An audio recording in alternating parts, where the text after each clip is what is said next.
नमस्कार। Exam happy by Jharkhand channel में आपका स्वागत है। तो दोस्तों जुड़ चुका हूं मैं यहां पर जेटेट परीक्षा 2025 की तैयारी को लेकर के। तो देखिए यहां पर जेटेट परीक्षा 1 से 5 शिक्षक के लिए पर्यावरण अध्ययन आपके 30 मार्क्स के पूछे जाएंगे। तो इस 30 मार्क्स में आप 30 में से 28, 29 या 30 लाना चाहते हैं तो आपको देखिए यहाँ पर तैयारी करने के लिए JCERT जैक की किताब को पढ़ना होगा, जो भी टॉपिक दिया गया है।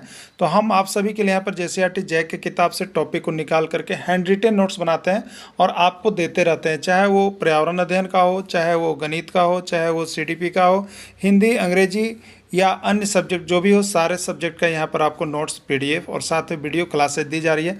तो 1 से 5 के शिक्षक की संपूर्ण तैयारी जो है आपको क्षेत्रीय भाषा छोड़ करके 500 रुपये में करवाया जाता है और 6 से 8 की भी तैयारी आपको 500 रुपये में करवाया जाता है। मोबाइल नंबर 9631054226 पर आप संपर्क कर सकते हैं। और यदि आप चाहते हैं कि केवल पर्यावरण अध्ययन का हमको संपूर्ण नोट्स चाहिए और उसका वीडियो, तो आपको सिर्फ 150 रुपये लगेंगे और आप यहाँ से पर्यावरण अध्ययन लेकर के तैयारी कर सकते हैं। तो आप इस तरह से यहाँ पर हमारे साथ जुड़िएगा JCERT जैक की किताब को पढ़ने के लिए, जिससे कि आप कम पढ़ करके यहाँ से अधिक प्रश्न आपके एग्जाम में आएंगे।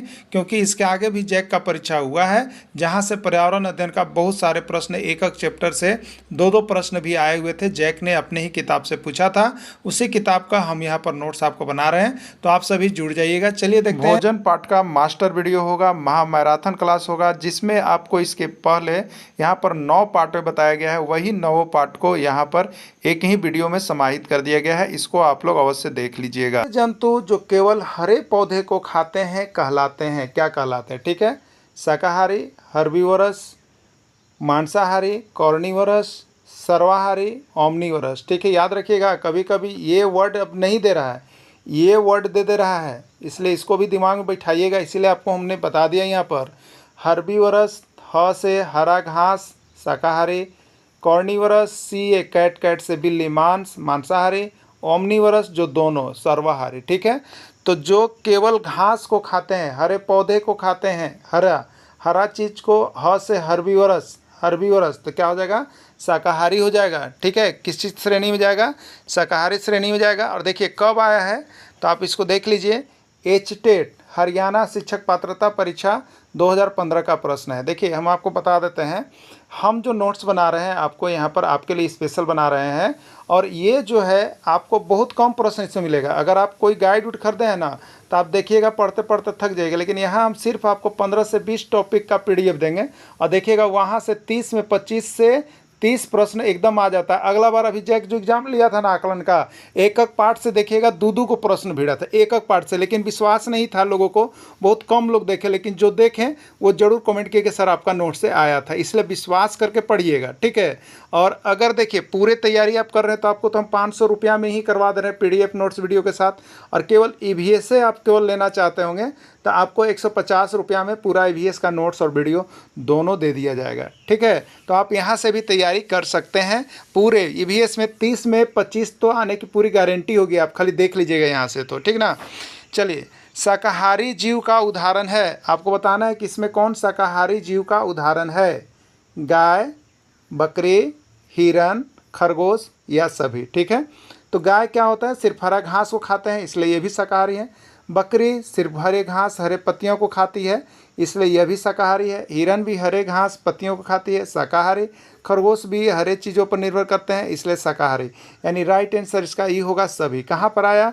तो UP टेट 2021 उत्तर प्रदेश शिक्षक पात्रता परीक्षा में पूछ दिया गया। ठीक है, देखिए कितने इजी प्रश्न रहते हैं। और आप जब गाइड खरीदते हैं तो सब कोई चीज़ आपको मिलता ही नहीं है बीच से, समझ गए? सब बाहर से। इसलिए हम केवल कहाँ से बनाए हैं? तो ये जैक की किताब से आपको बनाया है, जो झारखंड में चल रहा है। ये कहाँ पर मिलेगा टॉपिक अगर आपको चेक करना है तो आप देखिएगा क्लास 6 चले जाइएगा और वहाँ पर विज्ञान पाठ देखिएगा। क्या देखिएगा? विज्ञान पाठ का 1। अब देखिए आपके दिमाग में चल रहा है कि पर्यावरण के लिए हम क्या क्या पढ़ें। तो पर्यावरण के लिए आपको देखिए जीव विज्ञान पढ़ना पड़ता है। क्या पढ़ना पड़ता है? जीव विज्ञान आप 6 से 8 तक का देख लीजिएगा।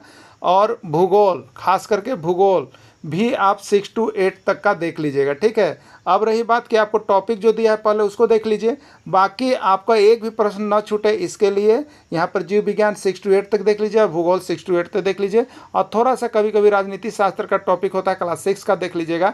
तो यहाँ से आपको 100% जो है भिड़ जाता है प्रश्न, एकदम 100% बता रहे, ठीक है। इसलिए पर्यावरण अध्ययन के लिए यदि आप चाह रहे कि बहुत बड़ा लंबा चौड़ा हम पढ़ें तो इसका ख्वाब छोड़ दीजिए आप लोग, ठीक है। पर्यावरण अध्ययन के लिए बहुत कम पढ़िए और बहुत ज़्यादा मार्क्स उठाइए, ठीक है, इसी पर निर्भर करेगा। चलिए अब देखते हैं खरगोश किस प्रकार का जीव है। आपको बताना है कि खरगोश किस प्रकार का जीव है, शाकाहारी है, मांसाहारी है, सर्वाहारी है या सभी है। खरगोश किस प्रकार का जीव है, ठीक है। अब देखिए खरगोश पर आप जा करके देखिएगा खरगोश को अपने पास पड़ोस में, तो वो क्या करता है, तो सिर्फ हरे साग सब्जी उसके दाने को खाता है, ठीक है। ये मांस का भक्षण नहीं करता है, खरगोश मांस का भक्षण नहीं करता है। यदि मांस का भक्षण करता तो मांसाहारी, लेकिन ये हरा चीज़ केवल पौधे या पौधे से बने उत्पाद को ही खाता है, इसलिए ये किस में चला जाएगा, तो शाकाहारी में चला जाएगा। तो आपका यहाँ पर देखिए कब आया हुआ है, तो ये आपको बिहार टेट 2021 का प्रश्न है, बिहार शिक्षक पात्रता परीक्षा का पूछा गया प्रश्न आपका है। हम सारे राज्यों का देखिए एक जगह आपको जो है यहाँ पर प्रश्न करवाने जा रहे हैं, क्वेश्चन बैंक भी आपको हम बनवाने जा रहे हैं, ठीक है। क्वेश्चन बैंक भी आपको हम इसका करवा देंगे, बाकी प्रैक्टिस भी करवा देंगे। KVS आपका 30 में 30 आ जाएगा। 1 से 5 शिक्षक के लिए रामबाण साबित होगा, 1 से 5 शिक्षक के लिए यह नोट्स रामबाण साबित होगा। आपको हम बहुत कम समय में और बहुत ही इंपॉर्टेंट क्वेश्चन सिर्फ करवाते हैं, बड़े बड़े क्वेश्चन नहीं रहते हैं। सिर्फ आपको एग्जाम में आने वाला प्रश्न ही मिलेगा जो कि JCRT जैक की किताब से निकाल के बनाया गया है। तो आप सभी वीडियो देखने के बाद अवश्य जुड़ जाइएगा, यहाँ से आपको सारा कुछ मिल जाएगा। बाकी यदि चाहते होंगे PDF लेकर के हम यहाँ से तैयारी कर लें और वीडियो भी देख लें एक बार, तो आपको 150 रुपये में सिर्फ पर्यावरण की तैयारी होगी और 500 रुपये में क्षेत्रीय भाषा छोड़ करके सभी सब्जेक्ट की तैयारी 1 to 5 की हो जाएगी। घर बैठे ही आप यहाँ से JTET का सर्टिफिकेट आराम से प्राप्त कर सकते हैं, ठीक है। चलिए इसमें कौन मांसाहारी जीव का उदाहरण है, प्रश्न पूछा गया है MP टेट 2023 में, मध्य प्रदेश शिक्षक पात्रता परीक्षा 2023 का प्रश्न हुआ। शेर है, बिल्ली है, मगरमच्छ है या सभी है। इसमें कौन मांसाहारी जीव का उदाहरण है। शेर मांस खाता है इसलिए यह भी मांसाहारी है, बिल्ली भी मांस खाती है इसलिए यह भी मांसाहारी है, मगरमच्छ भी मांस खाता है इसलिए ये भी मांसाहारी है। यानी राइट आंसर इसका जो जाता है सभी में जाता है। प्रश्न आया था मध्य प्रदेश शिक्षक पात्रता परीक्षा 2023 में, ठीक है। चलिए अगला है, वैसे जंतु जो केवल मांस का भक्षण करते हैं क्या कहलाते हैं। शाकाहारी, मांसाहारी, सर्वाहारी या सभी, ठीक है। देखिए ये तो आपको शाकाहारी, मांसाहारी, सर्वाहारी लिखा हो रहेगा, लेकिन शाकाहारी को क्या कहते हैं अभी बताया था आपको, हर्बीवोरस, मांसाहारी को कॉर्निवोरस और सर्वाहारी का ओमनिवोरस। याद रखिएगा, कभी कभी ये भी नाम दे सकता है आपको, शाकाहारी की जगह पर हर्बीवोरस, मांसाहारी की जगह पर कॉर्निवोरस और सर्वाहारी की जगह पर ओमनिवोरस। दोनों नाम को एकदम कन्फ्यूज मत होइएगा, क्योंकि बहुत बार ऐसा कन्फ्यूजन पैदा कर दिया गया है एग्जाम की तरफ से, ठीक है।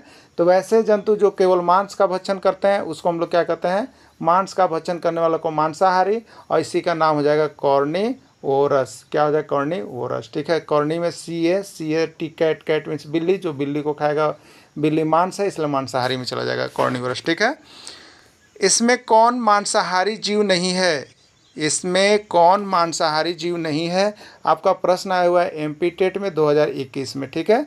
इसमें कौन मांसाहारी जीव नहीं है, गाय, कुत्ता, खरगोश या सभी, ठीक है।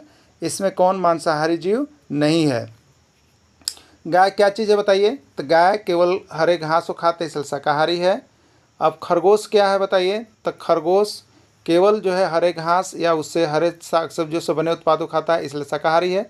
लेकिन कुत्ता क्या है, ये मांस को खाता है इसलिए ये मांसाहारी चला जाएगा, ठीक है। और राइट, इसमें राइट एक सभी है तो सभी नहीं होगा, यानी राइट आंसर इसका कुत्ता होगा, ठीक है। कुत्ता जो है मांसाहारी में चला जाएगा, ठीक। चलिए अगला है, सर्वाहारी जीव है। इसमें सर्वाहारी जीव कौन है आपको बताना है। ये यूटेट का मतलब उत्तराखंड टेट 2013 का ये प्रश्न पूछा गया है। भालू, मनुष्य, कौआ या सभी, सर्वाहारी जीव कौन है, ठीक है। तो भालू जो है हरे घास, हरी पत्तियां को भी खाता है और मांस को भी खाता है, दोनों को खाता है, इसलिए ये मांस और घास दोनों खाएगा, ये सर्वाहारी में जाएगा। मनुष्य जो है हरे साग सब्जियां भी खाते हैं और मांस भी खाते हैं, तो ये दोनों में जाएगा, ये भी सर्वाहारी है। और कौआ भी उसी की श्रेणी में है, ये मांस भी खाता है और हरे पेड़ पौधे से बने उत्पाद को भी खाता है। ठीक है, तो ये भी सर्वाहारी होगा, यानी राइट आंसर इसका सभी होगा, डी होगा।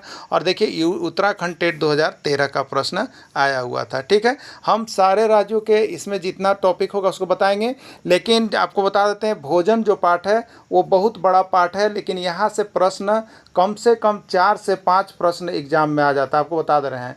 इसलिए इसके सभी पार्ट को आप देखना भूलिएगा नहीं।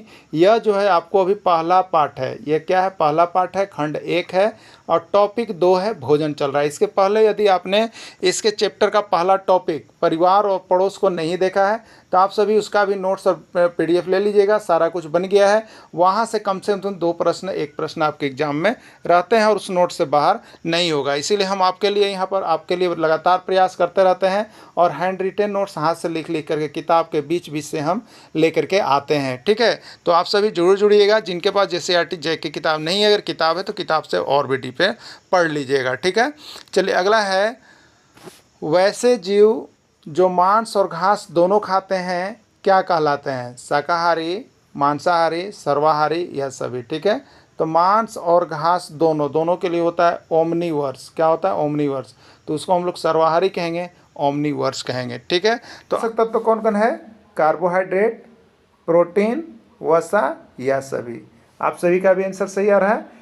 टेट हरियाणा शिक्षक पात्रता परीक्षा 2017 का प्रश्न है, राइट आंसर इसका सभी होगा। ठीक है, चलिए नेक्स्ट, विटामिन ए की कमी से रात में कम दिखलाई देने लगता है, इस रोग को क्या कहते हैं? यानी विटामिन ए की कमी से होता है और कमी होता है तो रात में उसको कम दिखलाई पड़ता है, तो वो कौन सा रोग कहलाता है जो रात में कम दिखलाई पड़ता है? मिनी माता का रोग होता है, रतौंधी का रोग होता है, ग्वाइटर या घेघा का रोग होता है या बेरी होता है? कौन सा रोग होता है आपको बताना है। ठीक है, ये आपको रीट 2016 राजस्थान शिक्षक पात्रता परीक्षा 2016 का प्रश्न आया हुआ है। ठीक है, तो ये कौन सा चीज होता है? रतौंधी होगा, राइट आंसर इसका रतौंधी हो जाएगा। ठीक है, चलिए नेक्स्ट देखिएगा, विटामिन बी की कमी से कौन सा रोग होता है? विटामिन बी की कमी से कौन सा रोग होता है? रतौंधी होता है, बेरी होता है, स्कर्वी होता है, रिकेट्स होता है? पंजाब टेट 2015 और झारखंड टेट 2013 का ये प्रश्न है। ठीक है, विटामिन बी की कमी से कौन सा रोग होता है? तो विटामिन बी की कमी से बेरी होता है। बाकी आपको यहाँ सारा चीज़ PDF दिया गया है। ठीक है, चलिए नेक्स्ट प्रश्न है, विटामिन डी की कमी से कौन सा रोग होता है? आपको बताना है। क्वेश्चन नंबर 13 है, विटामिन डी की कमी से कौन सा रोग होता है? ये आपका प्रश्न कब आया हुआ है? तो यूपी टेट 2013 का प्रश्न है। Uttar Pradesh teacher eligibility test शिक्षक पात्रता परीक्षा में पूछा गया था, रतौंधी, बेरी, स्कर्वी या रिकेट्स? क्या होता है? तो विटामिन डी की कमी से रिकेट्स या सूखा रोग होता है। किस विटामिन की कमी से प्रजनन क्षमता में कमी आती है? उस विटामिन का नाम बताइए जिससे प्रजनन क्षमता में मनुष्यों में कमी आ जाती है। क्या होगा? Vitamin A, vitamin B, vitamin D, vitamin E. MP TET 2022 Madhya Pradesh शिक्षक पात्रता परीक्षा 2022 का ये प्रश्न पूछा गया है EVS के अंतर्गत। ठीक है, तो किस विटामिन की कमी से प्रजनन क्षमता में कमी आती है? तभी आप देखे होंगे विटामिन ई। ठीक है, विटामिन ए से रतौंधी, विटामिन बी से बेरी, विटामिन डी से रिकट्स, विटामिन ई से प्रजनन क्षमता में कमी आती है। ठीक है, सबको याद रखिए, यहाँ से एक प्रश्न आ रहा है और हम तो देखिए आप सभी को यही सलाह देंगे कि आप ठीक है बहुत से किताब लेके पढ़ रहे होंगे, लेकिन ये हैंड रिटेन नोट्स आपको कहीं मिलने वाला नहीं है। इस तरह से आपके लिए देखिए हम अथक प्रयास के बाद यहाँ से नोट्स हाथ से बनाते हैं और वो भी पूरे चैप्टर का निचोड़, वस्तुनिष्ठ और उसके साथ साथ यहाँ पर आपका थ्योरेटिकल सारी क्लासेज को हम यहाँ पर बना रहे हैं। तो आप EVS ही नहीं, देखिए यहाँ पर CDP का भी इसी कदर है। ठीक है, मैथ्स का भी इसी कदर है, सब कुछ।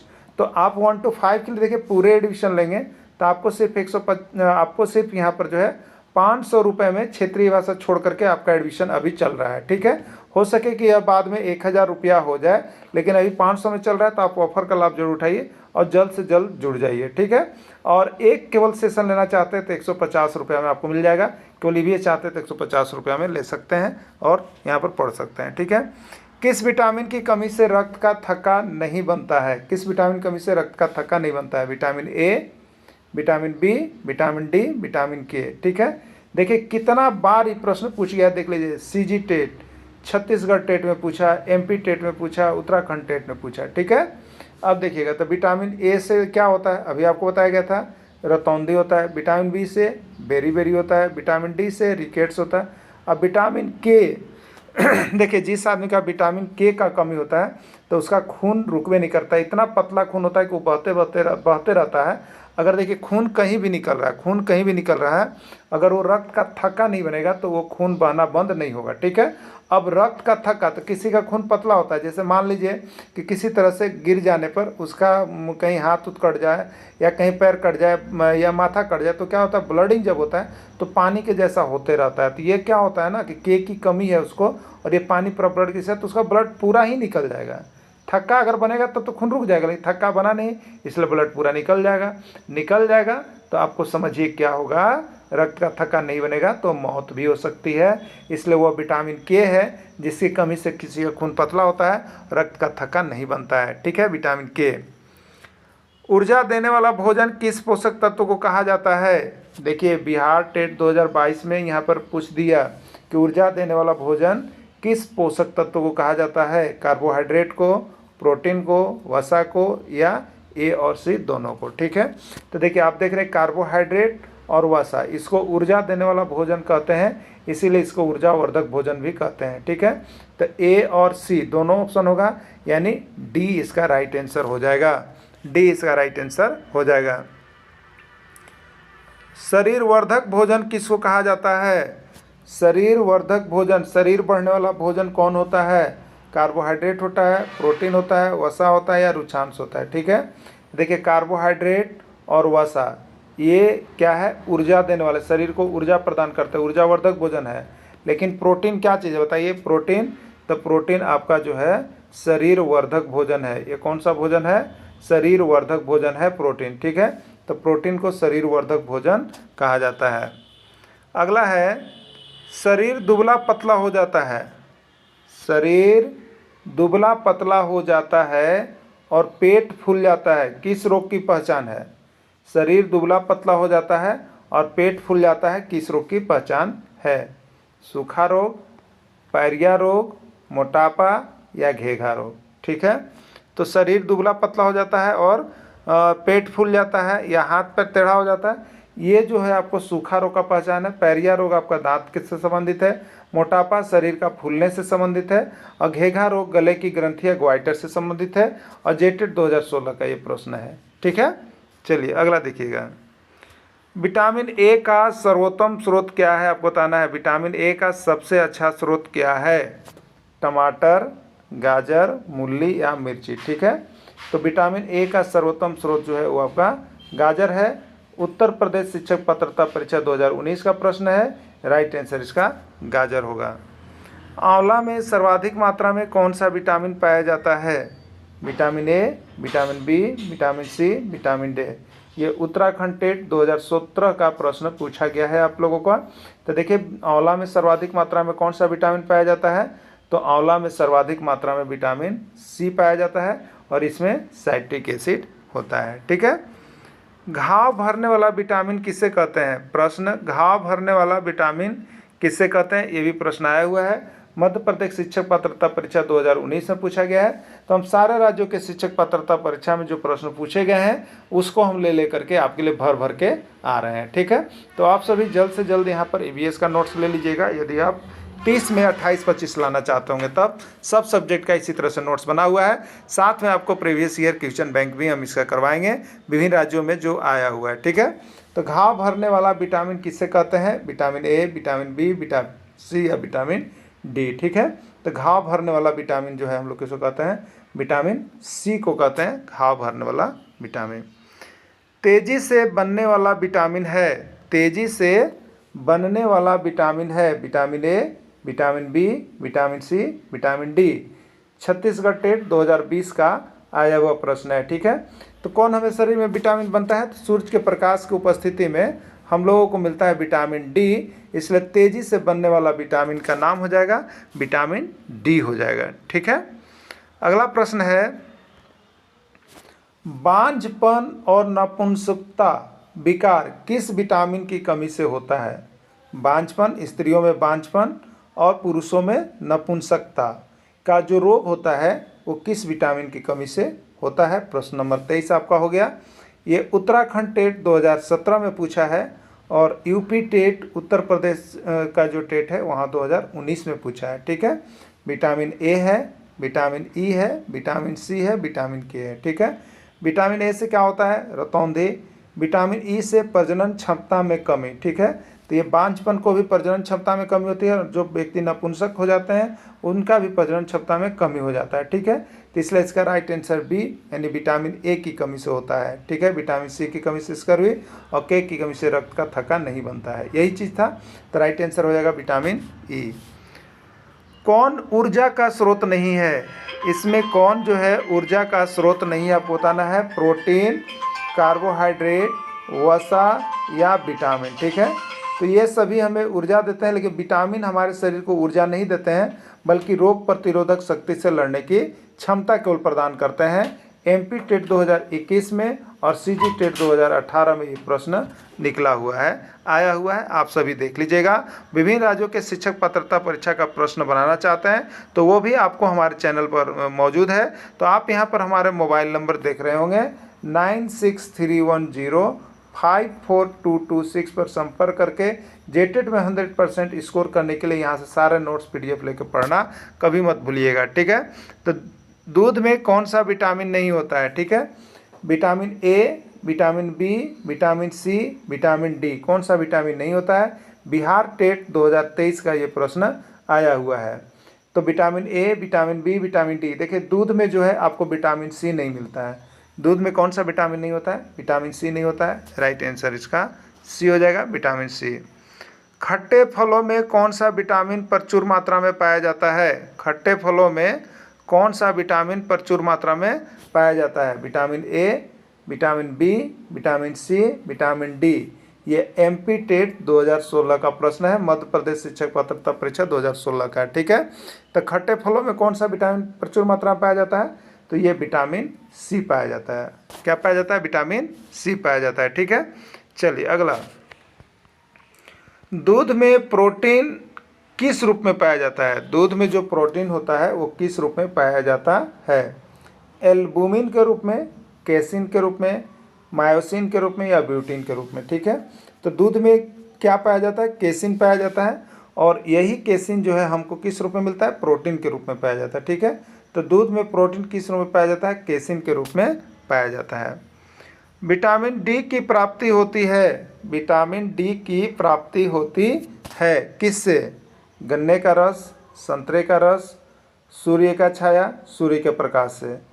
सीजी टेट 2013, छत्तीसगढ़ टेट 2013 में पूछा गया और मध्य प्रदेश शिक्षक पात्रता परीक्षा 2014 में प्रश्न आया। ठीक है, देखिए बहुत ही हल्के हल्के प्रश्न रहते हैं लेकिन सिर्फ एक बार देखने की आवश्यकता है। तो जो नए कैंडिडेट हैं, पहली बार दे रहे हैं, तो आप सभी आश्वस्त रहिए कि आपको हम यहाँ पर जेसीईआरटी से इसी कदर हर सब्जेक्ट का पीडीएफ नोट्स वीडियो बना के दे रहे हैं। तो अभी 500 रुपये में आपको 1 to 5 की तैयारी हो रही, जल्दी जुड़ जाइएगा, नहीं तो फिर इसकी राशि हो सके कि 1000 रुपये आपको बढ़ जाए। और यहाँ से सारे नोट्स पीडीएफ वीडियो आपको प्रदान किए जाते हैं और सब कुछ आपको यहाँ से मिलते रहता है। तो इस चैनल को अवश्य जुड़िए और तैयारी कीजिए, पीडीएफ लेकर के पढ़ लीजिए, वीडियो देख लीजिए, बात करने की पूरी सुविधा सिर्फ 500 रुपये में। ठीक है, जल्दी करेंगे और जुड़ जाएंगे। तो विटामिन डी की प्राप्ति सूर्य के प्रकाश से होती है। वैसे पोषक तत्व जो हमें शारीरिक ऊर्जा नहीं देते हैं लेकिन बिना पचे हुए भोजन को पचाने में सहायता प्रदान करते हैं, क्या कहलाते हैं? अभी आपको बताए थे कि वो तत्व कौन है। देखिए कहाँ कहाँ पूछा गया था। बंगाल टेट 2014 और राजस्थान टेट 2016 में आया था। देखिए ये होते हैं रुक्षांश। रुक्षांश क्या करते हैं? तो हमें कोई पोषक तत्व नहीं प्रदान करते हैं, ये केवल बिना पचे हुए भोजन को हमें पचाने में सहायता करते हैं। कार्बोहाइड्रेट शरीर को ऊर्जा देते हैं, विटामिन भी हमें कोई पोषक तत्व नहीं प्रदान करते हैं बल्कि हमें रोग प्रतिरोधक शरीर को क्षमता से लड़ने में सहायता करते हैं। ठीक है, तो ये हो गया रुक्षांश, इसका राइट आंसर होगा। साइट्रिक एसिड किस में पाया जाता है? साइट्रिक एसिड किस में पाया जाता है? नींबू, गाजर, पपीता या कोई नहीं। ठीक है, 2012 बिहार टेट का प्रश्न है। तो देखिए खट्टे फलों में साइट्रिक एसिड पाया जाता है, तो यहाँ पर खट्टा फल के रूप में नींबू है, तो नींबू में साइट्रिक एसिड पाया जाएगा। ठीक है, लौह स्रोत पाया जाता है, सबसे ज़्यादा लौह स्रोत किस में पाया जाता है? पपीता में, गाजर में, मूली में, पालक में। ठीक है, तो सबसे ज़्यादा लौह स्रोत किस में पाया जाता है? पालक में पाया जाता है। ठीक है, पालक में सबसे ज़्यादा लौह स्रोत पाया जाता है। कैल्शियम सबसे अधिक पाया जाता है, कैल्शियम सबसे अधिक कहाँ पाया जाता है? पपीता में, अंडा और दूध में, गाजर में या पालक में। ठीक है, तो कैल्शियम सबसे अधिक जो है अंडा और दूध में कैल्शियम सबसे अधिक पाया जाता है। जो अंडा और दूध का सेवन करते हैं उनकी ना तो हड्डियाँ कमज़ोर होती हैं ना तो दांत कमज़ोर होते हैं। ठीक है, तो कैल्शियम सबसे अधिक जो है अंडा और दूध में पाया जाता है। घेघा रोग किसकी कमी से होता है? विटामिन सी, कैल्शियम, आयोडीन या रुक्षांश। ठीक है, अभी हमने बताया था कि आयोडीन की कमी से मनुष्यों में के गले में एक फूल जाती है, गला फूलना, वो क्या कहलाता है? घेघा रोग कहलाता है। ठीक है, तो घेघा रोग किसकी कमी से होता है? तो आयोडीन की कमी से घेघा रोग हो जाता है। हड्डियों एवं दांतों को स्वस्थ रखने के लिए, हड्डियों एवं दांतों को स्वस्थ रखने के लिए किसका उपयोग किया जाता है? जो हमारे हड्डी है या दांत है उसको अगर स्वस्थ रखना चाहते हैं तो किसका उपयोग कीजिएगा कि ये सभी स्वस्थ रहेगा? आयोडीन का उपयोग करने से, ब्रोमीन का, कैल्शियम का या पारा का। ठीक है, तो हड्डी और दांत को स्वस्थ रखने के लिए आपको किसका उपयोग करना पड़ेगा?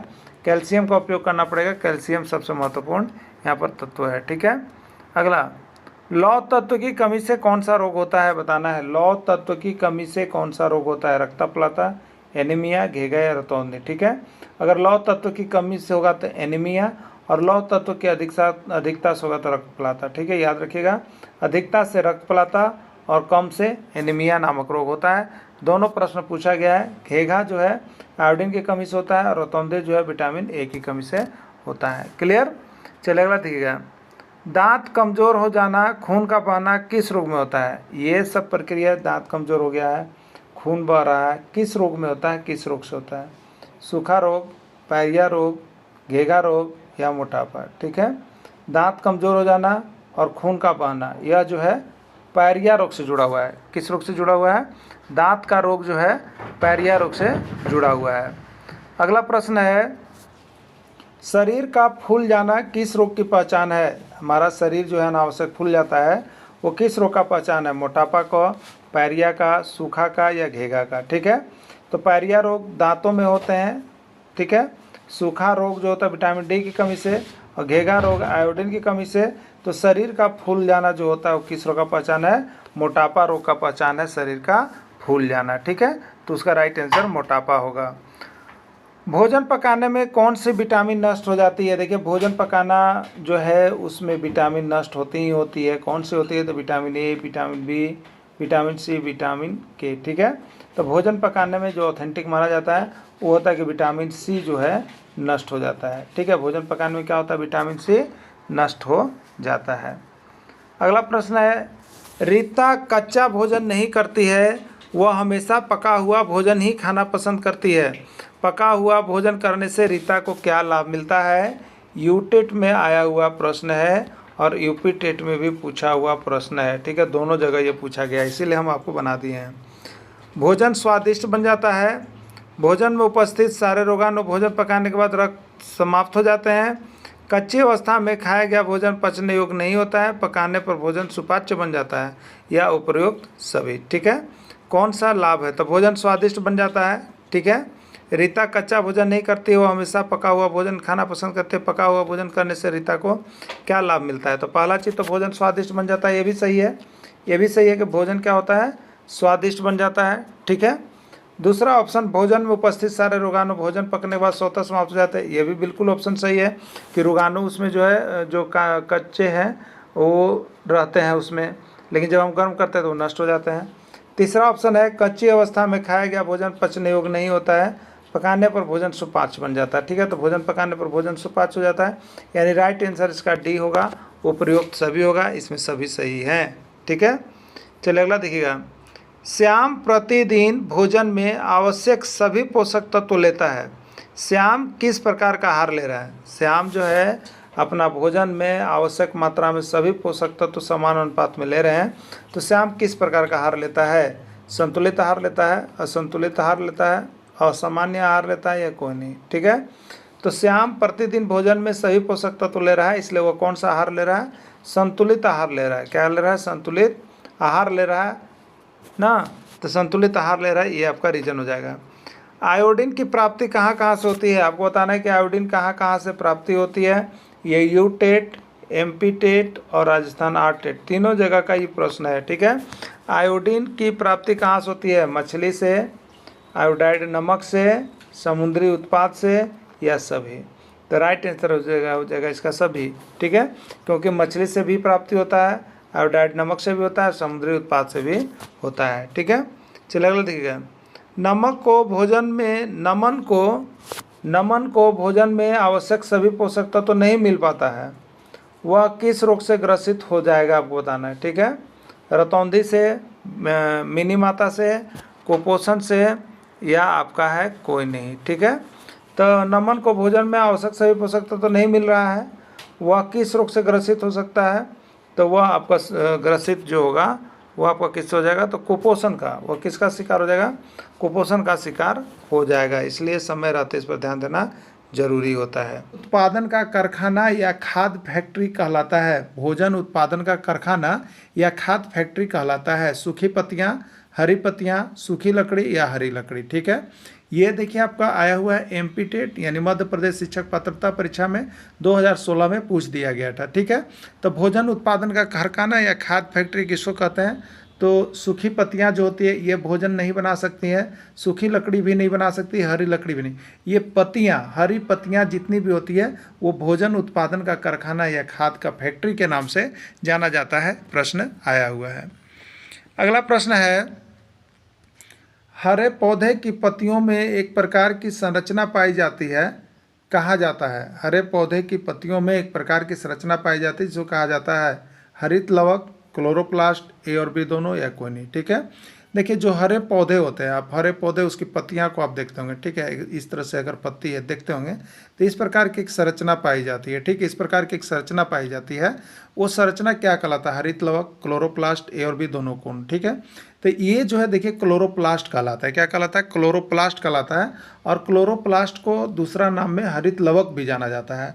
तो देखिए बहुत सा कंफ्यूज करता है प्रश्न, इसीलिए आपको हम यहाँ पर दिए थे। क्लोरोप्लास्ट का ही नाम हरित लवक भी है, ठीक है। ये कहाँ पर आया? तो छत्तीसगढ़ टेट, CG टेट 2014 मतलब छत्तीसगढ़ टेट में पूछा गया प्रश्न है, यानी राइट आंसर इसका C होगा। अगला प्रश्न है, क्लोरोप्लास्ट में एक हरे रंग का वर्णक पाया जाता है। क्लोरोप्लास्ट जो होता है उसमें एक हरे वर्ग का वर्णक पाया जाता है, और उसको क्या कहते हैं? बिहार टेट 2023 में प्रश्न पूछा था। क्लोरोफिल कहते हैं, सोलर कहते हैं, परत कहते हैं, या कोई नहीं, ठीक है। तो हरे रंग का जो वर्णक पाया जाता है उसका नाम क्लोरोफिल है। हरे पत्तों में एक हरे रंग का वर्णक पाया जाता है जिसको हम लोग क्लोरोफिल कहते हैं, ठीक है। क्लोरोफिल पाया जाता है सिर्फ हरे पौधों में, सिर्फ जंतुओं में, दोनों में, या कोई नहीं, ठीक है। देखिए ये छत्तीसगढ़ टेट 2013, MP टेट 2019 और UP टेट 2016, यानी बहुत ही महत्वपूर्ण प्रश्न है कि क्लोरोफिल किस में पाया जाता है, पूछा गया था। तो क्लोरोफिल सिर्फ हरे पौधों में पाया जाता है, जंतुओं में नहीं पाया जाता है, दोनों में नहीं, कोई नहीं, यानी क्लोरोफिल किस में पाया जाता है? सिर्फ हरे पौधों में ही पाया जाता है।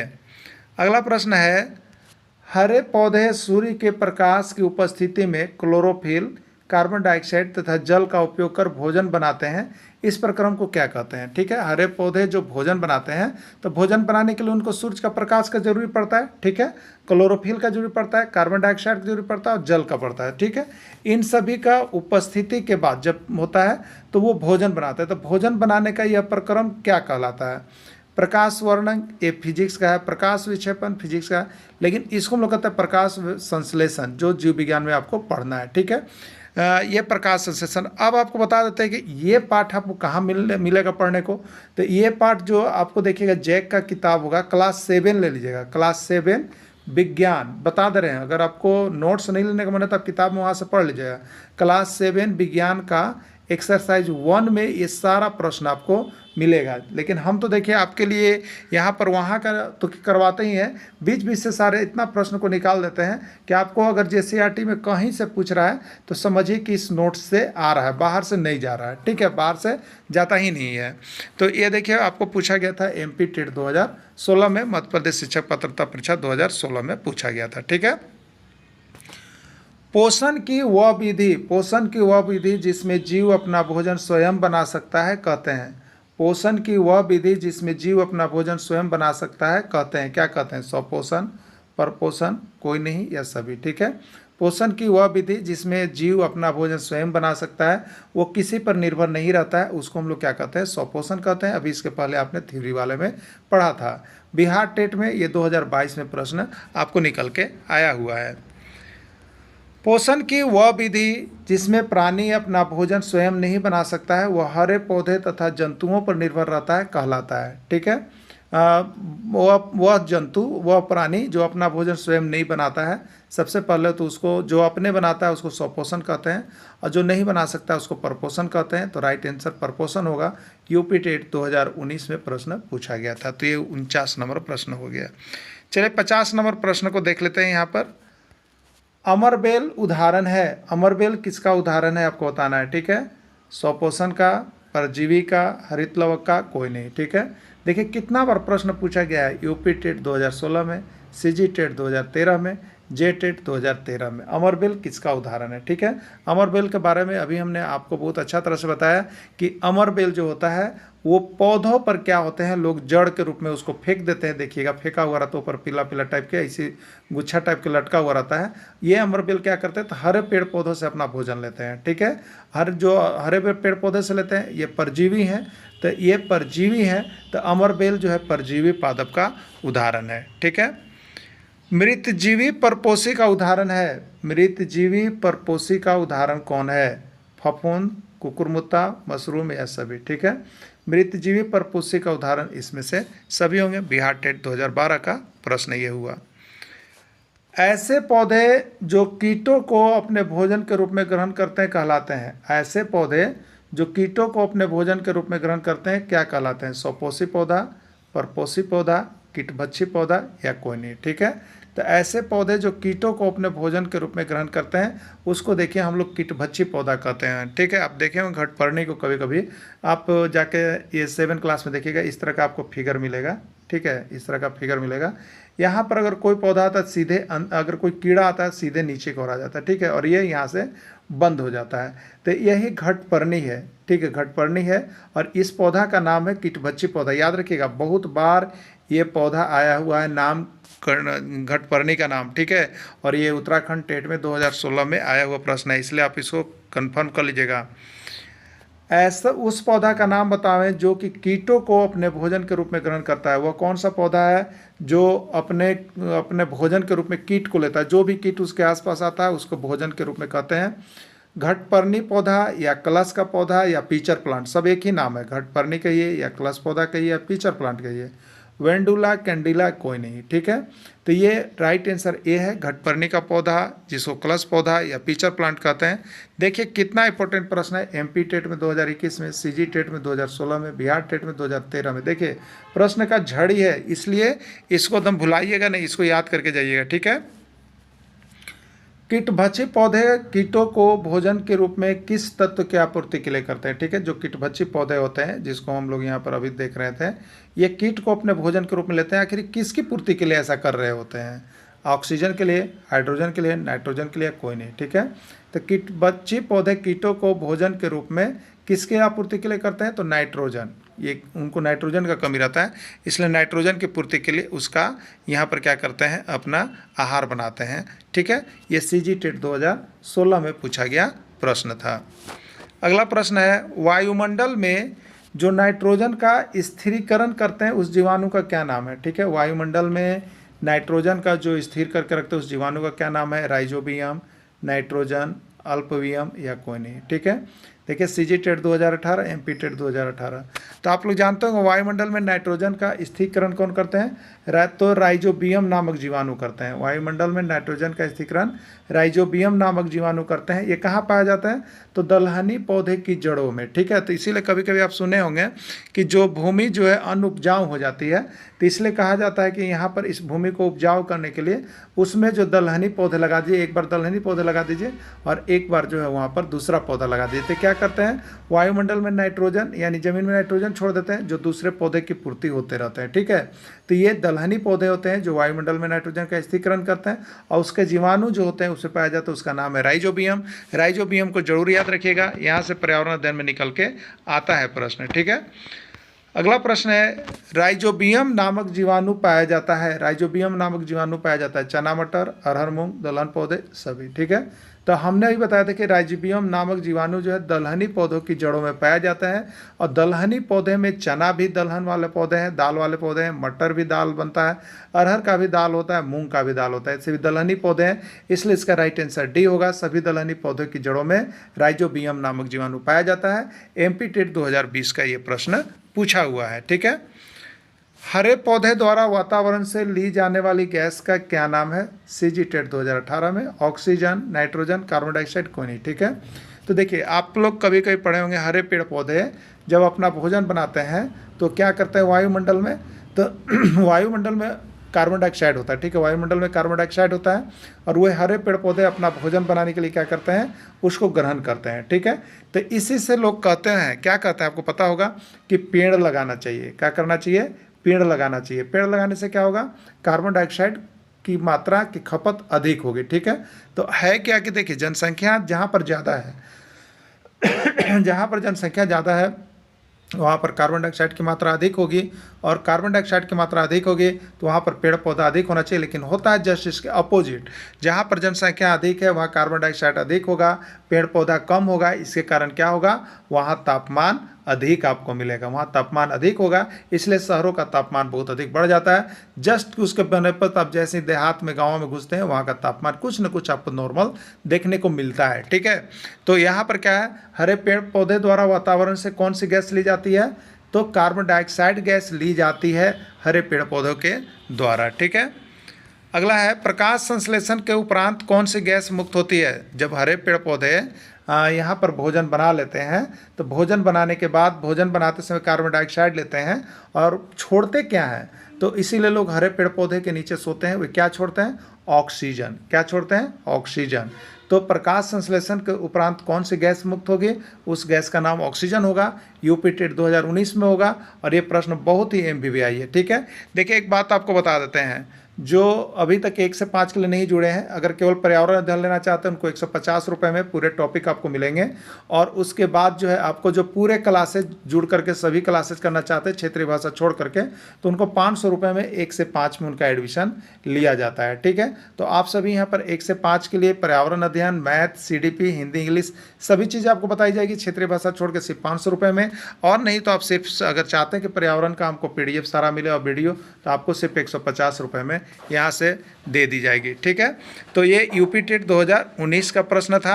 अगला प्रश्न है, प्रकाश संश्लेषण की क्रिया के लिए आवश्यक कच्चा पदार्थ कौन सा है? प्रकाश संश्लेषण की जो क्रिया होती है उसके लिए आवश्यक कच्चा पदार्थ कौन सा है? सूर्य का प्रकाश, कार्बन डाइऑक्साइड, जल या सभी, ठीक है।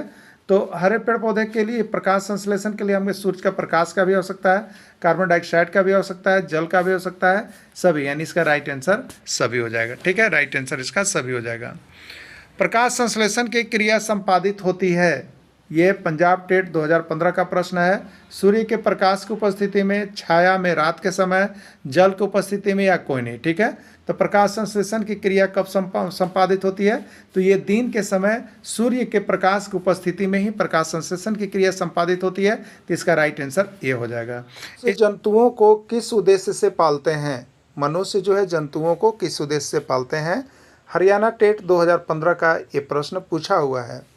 दूध के लिए, मांस के लिए, अंडा के लिए, उपयोग सभी, ठीक है। तो मनुष्य, सभी मनुष्यों को जंतुओं पालने का या पशु पालने का, पक्षी पालने का अलग अलग उद्देश्य होता है, ठीक है। कोई दूध के लिए पालते हैं, तो कोई बकरी को रखे हैं तो मांस के लिए कहते हैं, मुर्गा को रखे तो अंडा के लिए भी कहते हैं, मांस के लिए भी कहते हैं, यानी इसका राइट आंसर होगा उपयुक्त सभी, ठीक है। चलिए, सुअर के रहने के निवास स्थान को क्या कहते हैं? बोले थे ना क्या हुआ था प्रश्न, सुअर के रहने के निवास स्थान को क्या कहा जाता है? ये यूटेट 2018 यानी उत्तराखंड शिक्षक पात्रता परीक्षा 2018 का प्रश्न है। घर कहते हैं, बाड़े कहते हैं, अस्तबल कहते हैं या सभी, ठीक है।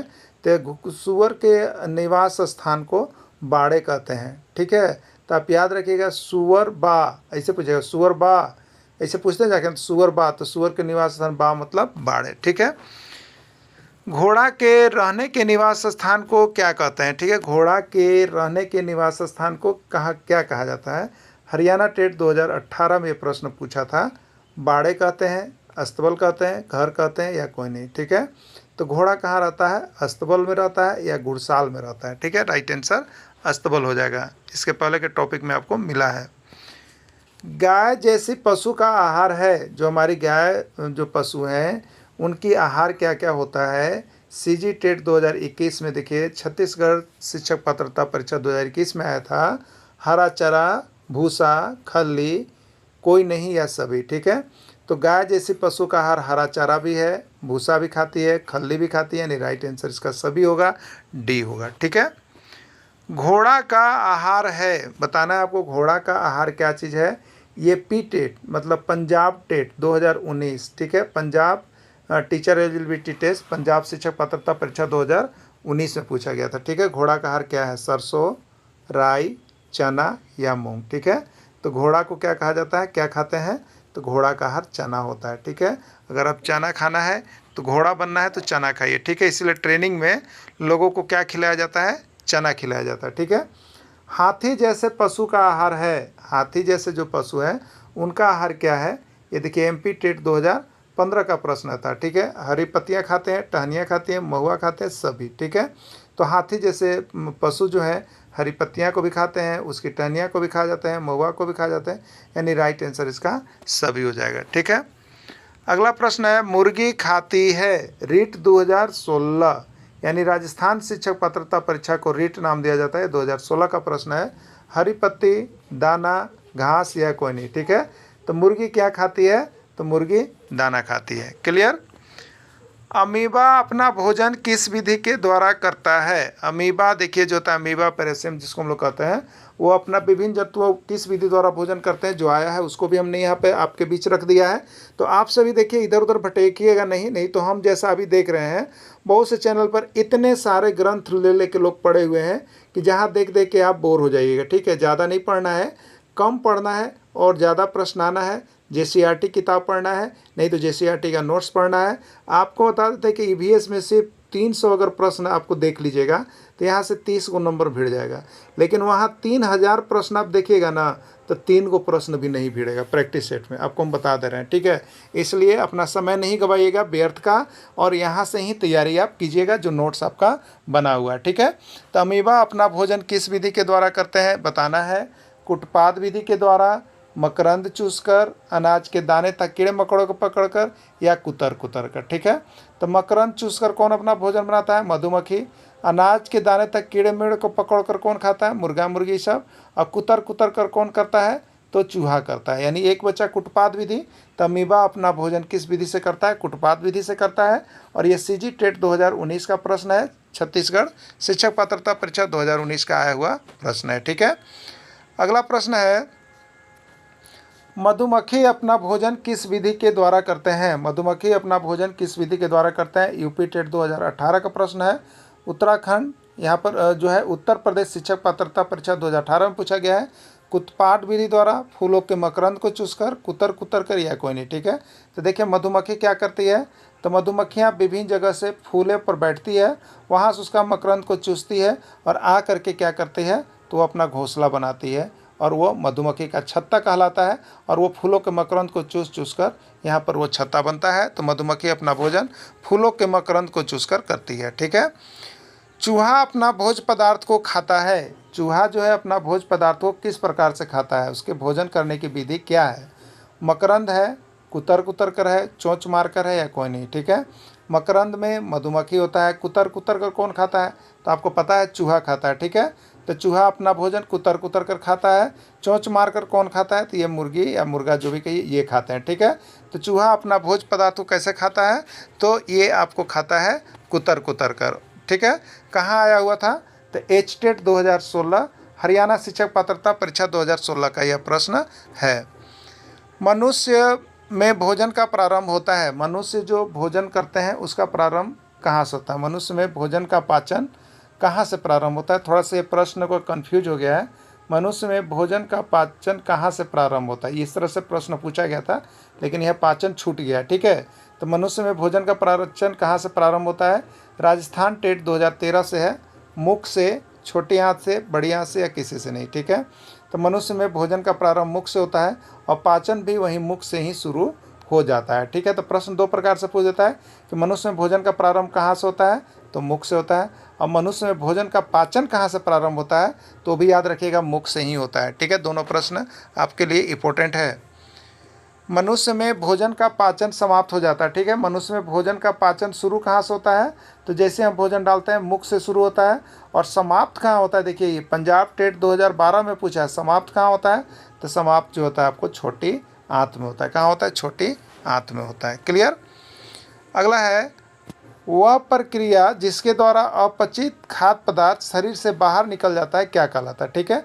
हम जो भोजन लेते हैं उसमें से जो शरीर हमारा पचाता है वो क्या बन जाता है? ब्लड बन जाता है, जिससे हमको ऊर्जा मिलता है। और जो अपच पदार्थ जो पचता नहीं है वो उत्सर्जन के रूप में हम लोग मल त्याग के रूप में बाहर निकालते हैं, जिसका नाम यहाँ पर उत्सर्जन कहलाता है। तो उत्सर्जन के रूप में बाहर निकल जाता है, इसका राइट आंसर उत्सर्जन होगा, ठीक है। जीभ का कार्य क्या है? जीभ का कार्य क्या है? यह हरियाणा टेट हरियाणा शिक्षक पात्रता परीक्षा 2013 में पूछा गया है। जीभ का कार्य क्या है? भोजन को लार से मिलाना, निगलने में सहायता करना, बोलने में सहायता करना या सभी। तो ये जीभ का ये सभी मुख्य कार्य यहाँ पर है। राइट आंसर इसका डी हो जाएगा। अमाशय में कौन सा रस स्रावित होता है? पालक पदार्थ का रस, जठर रस, पिट्ठर रस या कोई नहीं, ठीक है। तो अमाशय में कौन सा रस स्रावित होता है? यूपी टेट उत्तर प्रदेश शिक्षक पात्रता परीक्षा 2013 का आया हुआ प्रश्न है। तो अमाशय में जो रस होता है उसको हम लोग जानते हैं जठर रस से, जिसको अग्नि कहते हैं। वही अग्नि से यहाँ पर भोजन पचता है, ठीक है। अमाशय में कौन सा अम्ल पाया जाता है? हाइड्रोक्लोरिक अम्ल, जिसको HCl कहेंगे, नाइट्रिक अम्ल, जिसको HNO3 कहेंगे, सल्फ्यूरिक अम्ल, जिसको H2SO4 कहेंगे, या कोई नहीं। ये चार ऑप्शन है, ठीक है। तो अमाशय में जो अम्ल पाया जाता है वो है हाइड्रोक्लोरिक अम्ल। और बहुत इंपॉर्टेंट प्रश्न, हरियाणा टेट में 2012, CG टेट 2019, MP टेट 2012, 2013 और बिहार टेट 2023। देख लीजिए कितना इंपॉर्टेंट प्रश्न है, कितना जगह आया हुआ है। आपके लिए भी हो सकता है, आप सभी देख के जाइएगा, ठीक है। और आपको हम बार बार बता दे रहे हैं, आप नोट्स नहीं पढ़िएगा, हैंड रिटेन नोट्स। अगर कहीं का किताब उताब लिए तो अच्छा बात है, उसको भी देख लीजिए। लेकिन कम समय में आप एग्ज़ाम में जाने से पहले आप यहाँ से नोट्स अवश्य परचेज कर लीजिएगा। केवल EVS का नोट्स आपको कितने में मिलेगा हमने बता दिया, 150 रुपये में आप यहाँ से ले सकते हैं। पूरे नोट्स और वीडियो दोनों आपको मिल जाएंगे। अब रही बात कि यहाँ पर अगर आप सब सब्जेक्ट करना चाहते हैं तो आपको सिर्फ लगता है 500 रुपये, ठीक है। 500 रुपये लगता है क्षेत्रीय भाषा छोड़ करके यहाँ से, और नहीं तो एक सब्जेक्ट का 150 रुपये आपको लगेगा, ठीक है। जानतो रेसे हैं, जानतो रेसे, ठीक है। ऊन है, जानतो रेसे कौन है? ऊन है, रेशम है, ए और बी दोनों या कोई नहीं, ठीक है। ये यूपी टेट 2019 का प्रश्न है, उत्तर प्रदेश शिक्षक पात्रता परीक्षा 2019 में पूछा गया था, ठीक है। जानतो रेसे मतलब जंतुओं से प्राप्त रेसे, जो रेसे जंतु से प्राप्त होते हैं उसको हम लोग जंतु रेसे कहते हैं। तो जंतु से हमको क्या प्राप्त होता है? ऊन होता है, रेशम भी प्राप्त होता है, यानी ए और बी दोनों होता है जंतुओं से, कीटों से, ठीक है। ऊन के रेशे प्राप्त किए जाते हैं। ऊन किस किस से प्राप्त होते हैं? किस किस जानवर का ऊन होता है? ऊन का रेशा कौन कौन से मिलता है, ये आपको बताना है। MP टेट 2014 का प्रश्न है और यूपी टेट 2016 दोनों जगह पूछा गया था। तो भेड़, इससे, बकरी से, याक से या सभी से, ठीक है। तो भेड़ से भी ऊन की प्राप्ति होती है। बकरी जो देखिएगा आप श्रीनगर जम्मू कश्मीर में रहते हैं, पश्मीना, उससे भी यहाँ पर रेशे की प्राप्ति होती है, ऊन की प्राप्ति होती है। और याक जो जानवर है उससे भी ऊन की प्राप्ति होती है, यानी राइट आंसर इसका सभी हो जाएगा, ठीक है। रेशम के रेशे प्राप्त किए जाते हैं। ये बिहार टेट देखिए, अभी हाल फिलहाल जो हुआ 2023 का पूछा गया प्रश्न है कि रेशम के रेशे कहाँ से प्राप्त किए जाते हैं।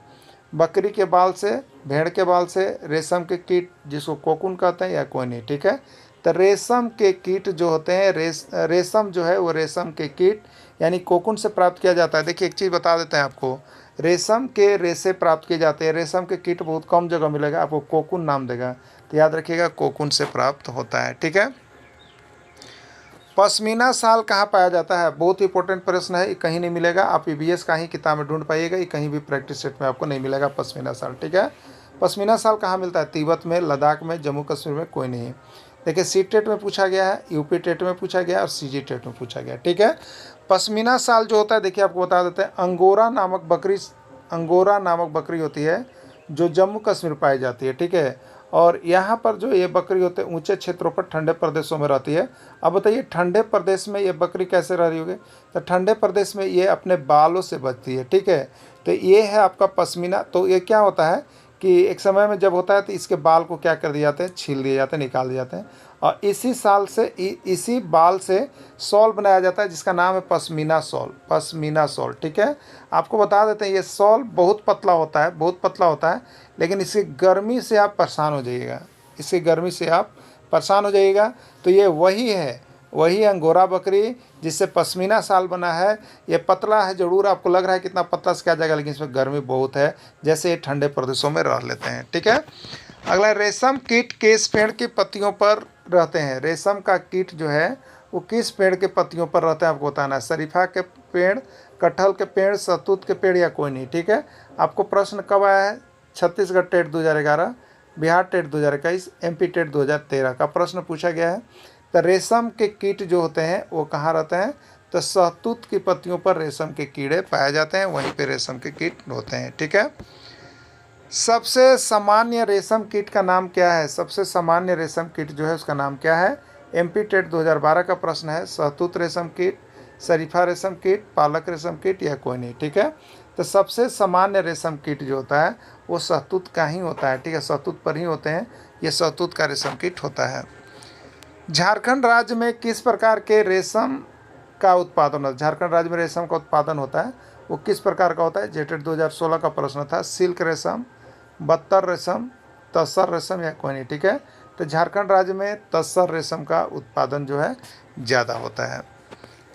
रेशम कीड़ा है कोकून का है, कैटरपिलर का है, सलब का है, या कोई नहीं। ठीक है, उड़ीसा टेट 2016 का प्रश्न है। तो रेशम कीड़ा जो है वो किससे प्राप्त होता है? तो रेशम कीड़ा जो है आपका वो कोकून से प्राप्त होता है। ठीक है, रेशम कीड़ा आपका कोकून से प्राप्त होता है। ठीक है, आगे है, निम्नलिखित में कौन ऊन नहीं देता है? निम्नलिखित में कौन ऊन नहीं देता है आपको बताना है। याक, ऊँट, बकरी, कुत्ता। बिहार टेट 2011 का प्रश्न है। याक से ऊन की प्राप्ति होती है, ऊँट से भी ऊन की प्राप्ति होती है, बकरी से भी ऊन की प्राप्ति होती है, कुत्ता से ऊन का प्राप्ति नहीं होता है। राइट आंसर इसका डी हो जाएगा। ठीक है, मानव में शोषण होता है। मानव में जो शोषण होता है वो कैसे होता है? बिहार टेट 2011, त्वचा के द्वारा, गिल्स के द्वारा, फेफड़ों के द्वारा, या कोई नहीं। ठीक है, तो मानव में जो शोषण होता है वो फेफड़ों के द्वारा होता है, फेफड़ों के द्वारा मानव शोषण करता है। केचुए में शोषण होता है। एच टेट हरियाणा टेट 2015 का प्रश्न है। त्वचा के द्वारा, फेफड़ा के द्वारा, गिल्स के द्वारा, या कोई नहीं। ठीक है, तो केचुआ में जो शोषण होता है वो त्वचा के द्वारा वो श्वास लेते हैं केचुआ। ठीक है, मछली का शोषण अंग है त्वचा, फेफड़ा, गिल्स, या कोई नहीं। ठीक है, यूपी टेट 2016 का प्रश्न है। तो मछली का शोषण अंग को हम लोग क्या कहते हैं? गिल्स कहते हैं। क्या कहते हैं? गिल्स कहते हैं। बहुत बारी प्रश्न आया हुआ है। मेढक में शोषण अंग होता है फेफड़ा, त्वचा, ए और बी दोनों, या कोई नहीं। तो मेढक में शोषण अंग फेफड़ा और त्वचा दोनों होता है, इसीलिए ये पानी में भी रह सकते हैं और स्थल पर भी रह सकते हैं, जल में भी और स्थल पर में भी रह सकते हैं, इसलिए ये उभयचर प्राणी भी है। और यही प्रश्न देखिए जैक के द्वारा अभी जो आकलन परीक्षा हुआ था, उभयचर प्राणी का उदाहरण पूछा हुआ था। ठीक है, और ये नोट्स आपको मिले हुए थे। और ये कहाँ से है? तो क्लास 7 का, ये आप नोट्स तो देख रहे हैं, ये क्लास 7 में आपको मिलेगा। एक्सरसाइज 2 से लेकर के आपको 3, 7 ये सब में आपको ये नोट्स मिलेगा, ये चैप्टर पढ़ने को आपको मिल जाएगा।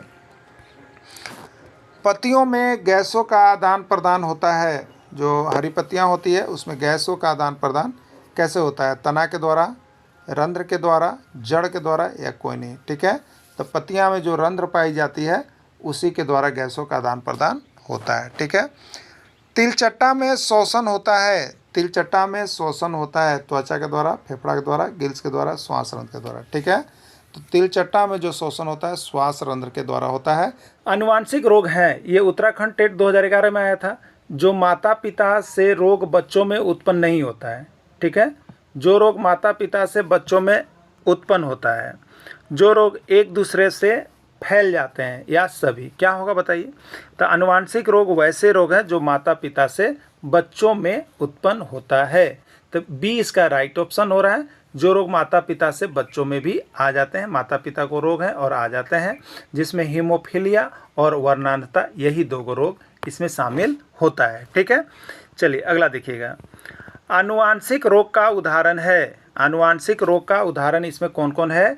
यूपी टेट में 2013 में और रीट राजस्थान टेट में 2016 में। देखिए प्रश्न बहुत सारे इंक्लूडेड, इस तरह किताब हमने लेके आए हैं आपके बीच कि आपको यहाँ पर सारा कुछ इसमें मेंशन करने वाले हैं, और बाकी नोट्स तो आपका जेसीईआरटी किताब से मिला हुआ है। ठीक है, तो ये वर्णांधता है, हैजा है, कैंसर है या सभी है। ठीक है, तो आनुवांशिक रोग में क्या होता है? वर्णांधता, जिसको कलर ब्लाइंडनेस कहते हैं, ये आनुवांशिक रोग से जुड़ा हुआ है, उसका एक उदाहरण है। ठीक है, अगला है आनुवांशिक रोग का उदाहरण है, दूसरा और है जो आया था, मधुमेह है, हीमोफीलिया है, कैंसर है, टाइफाइड है। ठीक है, तो मधुमेह क्या है? यह जो है आपका असंचरणीय रोग है। हीमोफीलिया क्या है? आनुवांशिक रोग है। कैंसर क्या है? असंचरणीय रोग है। टाइफाइड क्या है? संचरणीय रोग है। एकदम सूची बना लीजिएगा। ठीक है, जो आपको नोट्स दें सूची बना लीजिएगा और याद कर लीजिएगा, उतना ही याद कीजिएगा, उतना से आपको आ जाएगा। ठीक है, ये हरियाणा टेट 2015 का पूछा गया प्रश्न है। ठीक है, अगला है संचरणीय या संक्रामक रोग है, संचरणीय या संक्रामक रोग है, बिहार टेट 2011 का पूछा गया प्रश्न है। जो माता पिता से बच्चों को प्राप्त होते हैं, जो एक व्यक्ति से दूसरे व्यक्ति में फैलता है, जो एक व्यक्ति से दूसरे व्यक्ति में नहीं फैलता है, और चौथा ऑप्शन है सभी। क्या होगा बताइए? तो जो माता पिता से बच्चों को प्राप्त होता है, आनुवांशिक रूप से प्राप्त होता है, उसको हम लोग यहाँ पर क्या कहते हैं? तो उसको जन्मजात रोग है। ठीक है, आनुवांशिक रोग है कह लीजिए। जो एक व्यक्ति से दूसरे व्यक्ति में फैलता है उसको संचरणीय रोग कहते हैं। जो एक व्यक्ति से दूसरे व्यक्ति में नहीं फैलता है उसको असंचरणीय रोग कहते हैं। तो आपसे पूछा है संचरणीय, राइट आंसर बी होगा। ठीक है, राइट आंसर बी होगा। अगला संचरणीय या संक्रामक रोग का उदाहरण है, संचरणीय या संक्रामक रोग का उदाहरण है सीजी टेट छत्तीसगढ़ टेट 2018 का ये प्रश्न है। हैजा, टाइफाइड, एड्स या सभी। ठीक है, तो इसमें संचरणीय रोग कौन है? तो हैजा भी संचरणीय है, टाइफाइड भी संचरणीय है और एड्स भी संचरणीय है। राइट आंसर सभी हो जाएगा। ठीक है, अगला प्रश्न है वर्णांधता में व्यक्ति किस रोग की पहचान नहीं कर पाता है? वर्णांधता की बीमारी, कलर ब्लाइंडनेस की जो बीमारी होती है, उसमें व्यक्ति किस रंग का पहचान नहीं कर पाता है? सीजी टेट 2013 का है, एमपी टेट 2015 का है और उत्तराखंड टेट 2019 का है। लाल और पीला, लाल और हरा, लाल और नीला या सभी। ठीक है, तो वर्णांधता रोग से ग्रसित व्यक्ति लाल और हरे रंग की पहचान नहीं कर पाता है। ठीक है, लाल और हरे रंग की पहचान नहीं कर पाता है।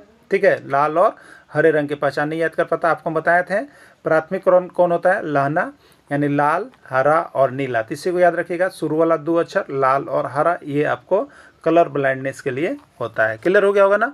देखिए कितने जगह पूछेगा, सीजी टेट 2013 में, एमपी टेट 2015 में, यू टेट 2015 में, सब कुछ देख लीजिए। ईवीएस का पूरा यहाँ से आपको सब टॉपिक, हम एक भी खंड को छोड़ने वाले नहीं है, और जहाँ तक हो सके सभी प्रश्न को भी यहाँ पे करवा देंगे हम। ठीक है, हीमोफीलिया रोग के बारे में क्या सही आपको बताना है? बिहार टेट 2011 का प्रश्न है। यह एक आनुवांशिक रोग है। इस रोग में रक्त का थक्का नहीं बनता।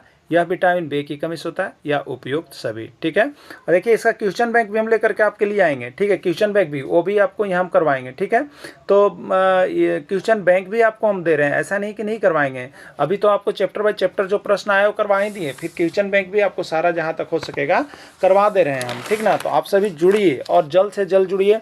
बहुत देखिए यहाँ पे आपको बहुत अधिक रकम कहीं कहीं पे ली जा रही है। आपको हम तो देखा है 1500, 2000, 3000, कहीं तो 7-7 भी फी चल रहे हैं। और यहाँ पर इस तरह का पढ़ाई हो रहा है ना कि आपको पूरे विद्वान बना देंगे। ठीक है, और बहुत समय भी लग रहा है और बहुत ज़्यादा आप उसको रिकवर भी नहीं कर पाइएगा। लेकिन यहाँ जो आपको देखिए ऑथेंटिक चीज़ जो आप पढ़ के जाइएगा एकदम वहाँ से आने वाला है। ठीक है, तो आप कहीं भी जुड़े हैं जुड़िए, पढ़िए, लेकिन यहाँ भी आप एक बार जरूर भ्रमण कर लीजिए। एग्जाम में जाने से पहले तो जरूर जुड़ के नोट्स लेकर पढ़ लीजिएगा, नहीं तो आप ही का नुकसान होने वाला है। ठीक है, हेमोफीलिया रोग के बारे में क्या सही है?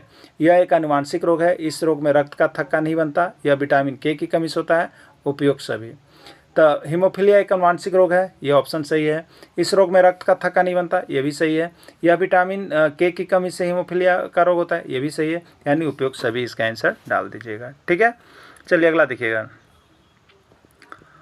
वर्णांधता कलर ब्लाइंडनेस के बारे में क्या सही ऑप्शन है? छत्तीसगढ़ टेट 2014 का प्रश्न है। ठीक है, ऑप्शन देखते चलिएगा। यह एक वंशानुगत या आनुवांशिक रोग है। इस रोग से ग्रसित व्यक्ति को फोर्स या लोको पायलट में बहाल नहीं किया जाता है। इस प्रकार का व्यक्ति लाल और हरा रंग में विभेद नहीं कर पाता है या उपयुक्त सभी। ठीक है, देखिए हीमोफीलिया क्या है? यह एक वंशानुगत या आनुवांशिक रोग है, पहला ऑप्शन सही है। इस रोग से ग्रसित व्यक्ति को फोर्स या लोको पायलट में बहाल नहीं किया जा सकता, क्योंकि उस व्यक्ति को लाल और हरा रंग दिखाई ही नहीं देगा, तो सिग्नल कैसे पहचानेगा और कैसे गाड़ी चलाएगा? ठीक है, तो इसलिए इसका भी नहीं होगा। इस प्रकार का व्यक्ति लाल और हरे रंग में विभेद नहीं कर पाता, ये भी सही है। उपयुक्त सभी, राइट आंसर इसका डी होगा, उपयुक्त सभी होगा। ठीक है, अगला देखिएगा। असंचरणीय या असंक्रामक रोग है, यूपी टेट 2012। एक व्यक्ति से दूसरे व्यक्ति में फैल जाता है, एक व्यक्ति से दूसरे व्यक्ति में नहीं फैलता है, यह माता पिता से मिलता है, कोई नहीं। ठीक है, तो एक व्यक्ति से दूसरे व्यक्ति में फैल जाता है, उसको हम लोग क्या कहते हैं बताइएगा? उसको हम लोग संचरणीय या संक्रामक रोग कहते हैं। एक व्यक्ति से दूसरे व्यक्ति में नहीं फैलता है, उसको असंचरणीय या संक्रामक रोग कहते हैं। जो माता पिता से मिलता है उसको आनुवांशिक रोग कहते हैं। क्लियर? तो असंचरणीय आपसे पूछा गया है, तो यह एक व्यक्ति से दूसरे व्यक्ति में नहीं फैलता है। क्लियर हो गया ना? चलिए अगला देखिएगा।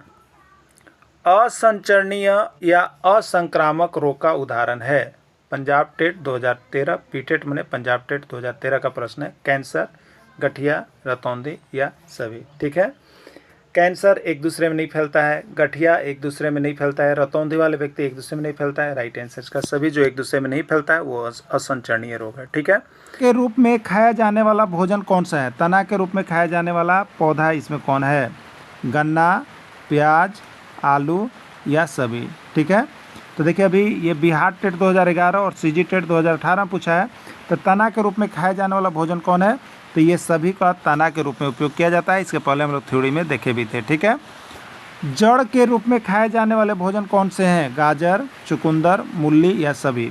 पंजाब टेट 2013 का पूछा गया प्रश्न है। ठीक है, तो जड़ के रूप में गाजर भी है, चुकंदर भी है, मूली भी है, नहीं राइट आंसर इसका ये सभी हो जाएगा। पत्तियां के रूप में खाए जाने वाले भोजन कौन सी है? वैसे पौधे जिनका उपयोग हम लोग भोजन के रूप में पत्ती के रूप में करते हैं वो कौन है? ये हरियाणा टेट 2016 का प्रश्न है। सरसों, पालक, मेथी या सभी। ठीक है, तो सरसों का भी हम लोग जो भोजन लेते हैं वो पत्ती के रूप में लेते हैं, पालक का भी पत्ती के रूप में लेते हैं, मेथी का भी पत्ती, यानी राइट आंसर इसका डी हो जाएगा, सभी हो जाएगा। अगला प्रश्न है, फलीदार पौधे के रूप में खाया जाने वाला भोजन है? याद रखिएगा, फलीदार, फलीदार मतलब दाल वाले पौधे, नहीं तो फल वाले पौधे मार के आ जाइएगा। यही प्रश्न आपका जेटेट में आया हुआ था। फलीदार पौधे चना, अरहर, सोयाबीन सभी।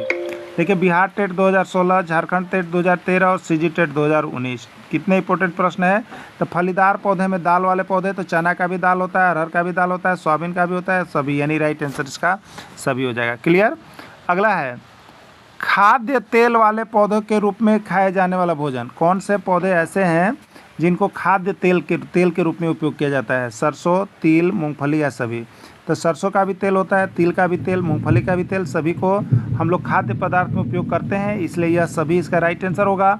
और पंजाब टेट 2017 का ये प्रश्न आया हुआ है। अगला प्रश्न है, मसाले वाले पौधे के रूप में खाए जाने वाला भोजन कौन है? कौन सा पौधे ऐसे हैं जिसका उपयोग हम लोग मसाला के रूप में करते हैं? ठीक है, मसाले में आप उपयोग करते हैं वो मसाले वाले पौधे कहलाते हैं सरसों, जीरा, सौंफ या सभी। ठीक है, तो सरसों का भी मसाला, जीरा का भी, सौंफ का भी, सभी, यानी राइट आंसर इसका सभी होगा। और ये हरियाणा टेट 2018 का प्रश्न पूछा गया है। एचटेट मतलब हरियाणा टेट, हरियाणा शिक्षक पात्रता परीक्षा 2018 में यहाँ से प्रश्न आया हुआ है। ठीक है, अगला प्रश्न है, कुनैन नामक दवा किस वृक्ष से प्राप्त होता है? कुनैन नामक दवा किस वृक्ष से प्राप्त होता है? देखिए कितना इंपॉर्टेंट है। UP TET 2011, CG TET 2017, Bihar TET 2011, Jharkhand TET 2016। ठीक है, कुनैन नामक दवा किस वृक्ष से प्राप्त की जाती है? सिनकोना, अफीम, इसबगोल या सभी। ठीक है, तो सिनकोना के वृक्ष से कुनैन नामक दवा प्राप्त की जाती है। बहुत बार प्रश्न आया है, हो सके आपके एग्जाम में भी आ जाए। ठीक है, देखिए अभी तक जो नहीं जुड़े हैं वो अवश्य जुड़ जाइए। आपके लिए हम यहाँ पर देखिए दिन रात आपके लिए आपके ही अनुरूप यहाँ पर हैंड रिटेन नोट्स बनाते हैं और आपको जो भी बनता है देते जाते हैं। इसलिए यह नहीं सोचिएगा कि सिर्फ ईवीएस का ही बन रहा है, आपको सभी सब्जेक्ट का भी मिलेगा। इसमें मैथ भी है, सीडीपी भी है, इंग्लिश, हिंदी, सारे कुछ आपको क्षेत्रीय भाषा छोड़ के है। ठीक है, अब देखिए यहाँ पर जिनका क्षेत्रीय भाषा खोरठा है, जिनका क्षेत्रीय भाषा खोरठा है वो यहाँ पर एडमिशन ले सकते हैं। 200 रुपया दे करके उनका खोरठा पढ़ाई होगा। इसलिए जो भी शिक्षक पहले से जुड़े हैं वो खोरठा के लिए अपना एडमिशन करवा लें। एडमिशन चल रहा है, 200 रुपये में आपकी एडमिशन हो जाएगी, खोरठा का कंप्लीट आपको आ जाएगा। ठीक है, चलिए मार्फिन किस पौधा से तैयार होता है? सिनकोना, अफीम, इसबगोल या सभी। ठीक है, तो मार्फिन ये कब आया? तो यूपी टेट 2022 में और हरियाणा टेट 2016 में। तो मार्फिन किस पौधा से तैयार होता है? अफीम से तैयार होता है मार्फिन। ठीक है, अगला प्रश्न है, इसमें शाक वाले पौधे हैं। अब बताइए शाक वाले, अभी हम लोग पौधे की 3 श्रेणियां को पढ़े थे, शाक वाले पौधे, झाड़ी वाले पौधे और वृक्ष वाले पौधे। ठीक है, अब शाक वाले पौधे कौन है? गेहूं, घास, सरसों, सभी। इन सभी की ऊंचाई 1 मीटर तक होती है। गेहूं हो, घास हो, सरसों हो, और ये कोमल होते हैं, इसलिए ये शाक वाले पौधे हैं, यानी इसका राइट आंसर सभी होगा।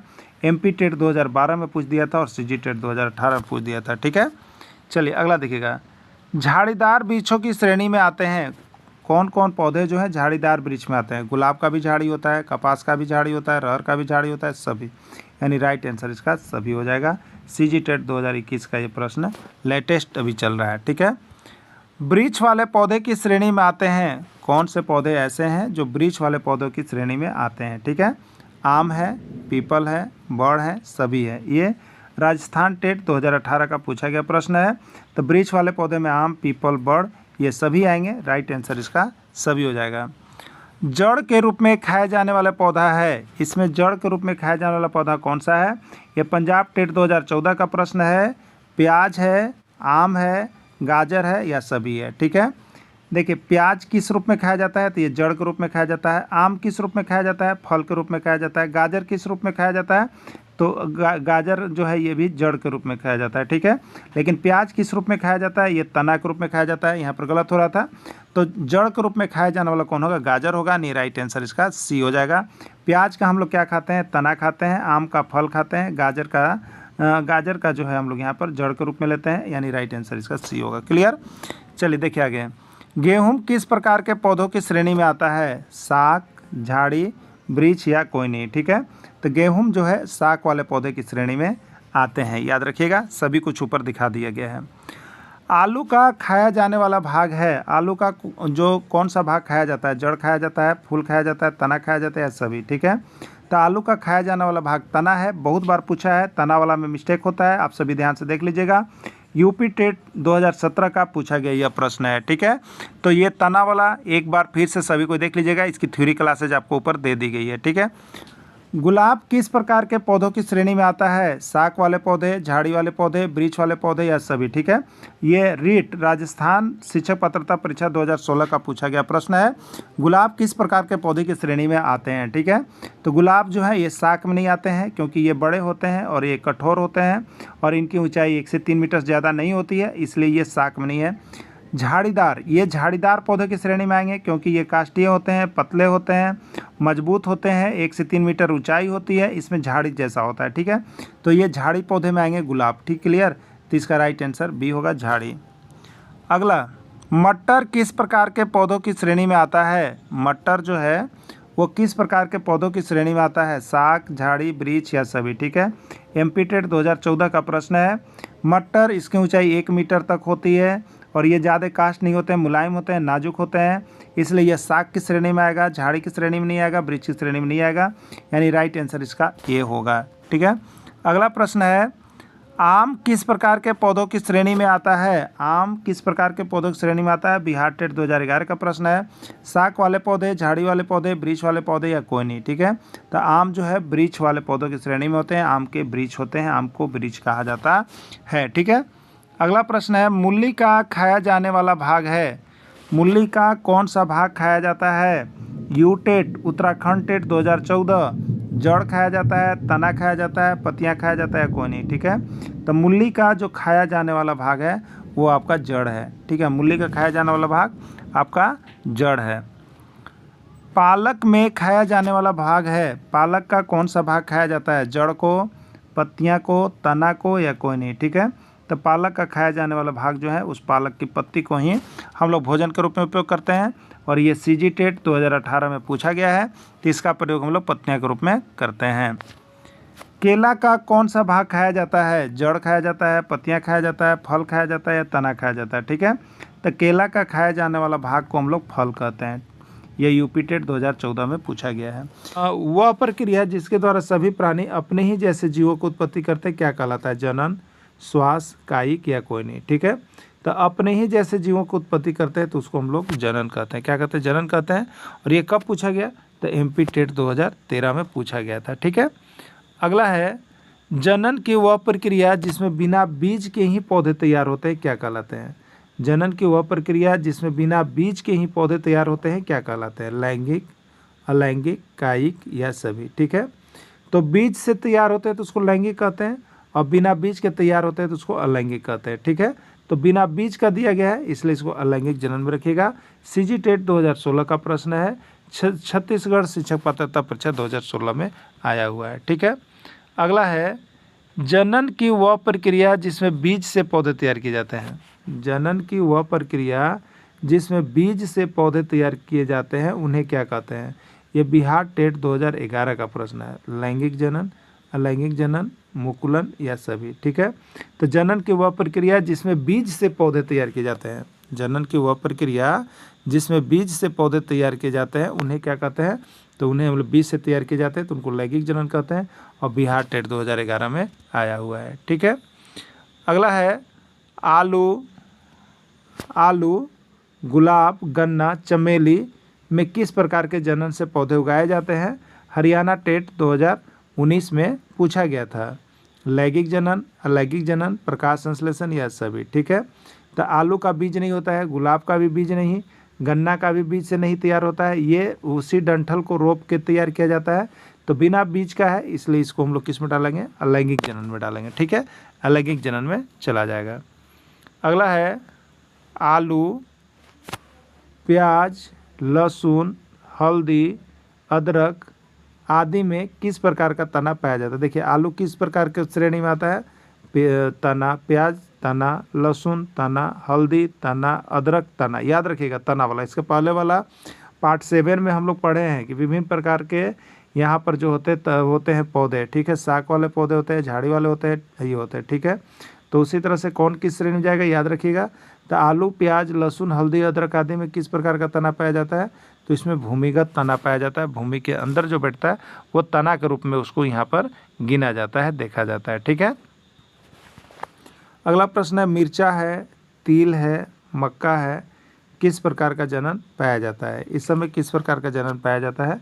छत्तीसगढ़ टेट 2015 का ये प्रश्न किया हुआ है। ठीक है, लैंगिक जनन है, अलैंगिक जनन है, कायिक विधि है या कोई नहीं? ठीक है, तो मिर्चा किससे तैयार हो जाता है? मिर्चा के दाने से। तिल किससे? तिल के दाने से। मक्का किससे? मक्का के दाने से तैयार होता है। ठीक है, तो जिसमें बीज से तैयार होता है उसको हम लोग क्या कहते हैं? लैंगिक जनन कहते हैं। अलैंगिक जनन, कायिक या क्या कहते हैं? तो जिसमें बीज से पौधे तैयार होते हैं उसको लैंगिक जनन कहते हैं, इसलिए इसका राइट आंसर लैंगिक जनन हो जाएगा। ठीक है, अगला प्रश्न है, पथरी हो जाने पर कौन सा पौधा का पत्ता पीसकर पिलाया जाता है? पथरी हो जाने पर कौन सा पौधा का पत्ता पीसकर पिलाया जाता है? ब्रायोफाइलम, पुदीना, हल्दी या मूली। ठीक है, ये छत्तीसगढ़ टेट 2021, पंजाब टेट 2016 और यूपी टेट 2019 का प्रश्न है। ठीक है, तो पत्थरी हो जाने पर कौन सा पौधा का पत्ता पीसकर पिलाया जाता है? तो इसको हम लोग ब्रायोफाइलम कहते हैं या पत्थर चट्टा कहते हैं। पत्थर चट्टा का पौधा, तो देखिए पत्थर और पत्थरी एक ही चीज़ है, तो पत्थरी के लिए पत्थर चट्टा या उसी को कहते हैं ब्रायोफाइलम। दोनों नाम याद रख लीजिएगा, प्रश्न बहुत इंपॉर्टेंट है, हो सके आपके एग्जाम में आ जाए। ठीक है, चलिए अगला देखिएगा, ईस्ट किस प्रकार का जीव है? ईस्ट जो है वो किस प्रकार का जीव है? एकल कोशिकीय है, बहुकोशिकीय है, द्विकोशिकीय है या कोई नहीं? बिहार टेट 2022 में। ठीक है, तो ईस्ट में क्या होता है? एकल कोशिका जीव की उत्पत्ति होता है। ठीक है, ईस्ट में जनन किस विधि के द्वारा होता है? बहुत बार पूछा गया है, ईस्ट में जनन किस विधि के द्वारा होता है? पंजाब टेट 2019 का प्रश्न है। मुकुलन विधि, कायिक विधि, प्रकाश संश्लेषण विधि या सभी। ठीक है, तो ईस्ट जो हमारा होता है, देखिए उसमें जनरल जो होता है वो मुकुलन विधि द्वारा होता है। किससे होता है? मुकुलन विधि के द्वारा ईस्ट में जनन होता है ना। अगला प्रश्न है, पुष्प के नर जनन अंग को क्या कहा जाता है? हमारे जो पौधे होते हैं उसमें दो प्रकार के नर जनन अंग पाए जाते हैं, एक इस तरह के होते हैं। ठीक है, तो ये नर, ठीक है, नर जनन अंग ये जो होता है इसको क्या कहते हैं? पुंकेसर, स्त्री केसर, परागकण या कोई नहीं। ठीक है, तो पुष्प में जो नर होते हैं, पुष्प में जो नर होते हैं उनके जो जनन अंग होते हैं उसको हम लोग पुंकेसर कहते हैं, पुरुष वाले को पुंकेसर कहते हैं। ठीक है, नर मतलब यहाँ पर पुरुष। ठीक है, नर मतलब पुरुष, तो पुष्प के पुरुष जनन अंग, लेकिन यहाँ पर कहेंगे नर जनन अंग, तो नर मतलब पुरुष याद रखिएगा, पुरुष के नाम से पुंकेसर याद रखिएगा। ठीक है, ये सीजी टेट 2018 का प्रश्न है, छत्तीसगढ़ टेट 2018 में आया हुआ है। ठीक है, तो पुष्प के नर जनन अंग को क्या कहते हैं? पुंकेसर कहते हैं। नर मतलब पुरुष, इसलिए पुंकेसर। क्लियर, चलिए याद रखिएगा। अगला है, ये कहाँ पर आया हुआ था? तो ये सीजी टेट 2018 का प्रश्न था। ठीक है, अगला प्रश्न है, पुष्प के मादा जनन अंग को क्या कहते हैं? पुष्प के जो मादा जनन अंग होते हैं ये चपटे टाइप के पाए जाते हैं अंदर में, तो ये मादा मतलब यहाँ पर क्या होगा? स्त्री। मादा मतलब स्त्री, तो पुष्प के स्त्री या मादा जनन अंग को क्या कहते हैं? ये उत्तराखंड टेट 2017 में पूछा था। ठीक है, तो याद रखिएगा, मादा यानी स्त्री, स्त्री है तो उसके जनन अंग को जो पुष्प में होता है उसको हम लोग स्त्री केसर कहते हैं। क्या कहते हैं? स्त्री केसर कहते हैं। ठीक है, तो उसका नाम हो जाएगा स्त्री केसर, पुष्प के मादा जनन अंग को। पपीता में किस प्रकार का जनन होता है आपको बताना है? लैंगिक जनन होता है, अलैंगिक जनन होता है, कायिक जनन होता है या कोई नहीं। ठीक है, मध्य प्रदेश शिक्षक पात्रता परीक्षा 2014 में प्रश्न किया गया था। ठीक है, तो पपीता का जो पौधा होता है वो अक्सरहा किससे तैयार होता है? तो उसके बीज से तैयार किया जाता है। ठीक है, और ये पौधा बीज से ही तैयार होता है, तो जिसमें पौधा बीज से तैयार किए जाते हैं, जिसमें पौधे बीज से तैयार होते हैं उसी का तो नाम है लैंगिक जनन, उसी का नाम है लैंगिक जनन, यानी इसका राइट आंसर जो हो जाएगा लैंगिक जनन हो जाएगा। क्लियर, चलिए अगला देखिएगा, गुलाब के पौधे में किस प्रकार का जनन होता है? गुलाब के पौधे में किस प्रकार का जनन होता है? ये रीट 2013, रीट मतलब राजस्थान शिक्षक पात्रता परीक्षा 2013 का ये प्रश्न है।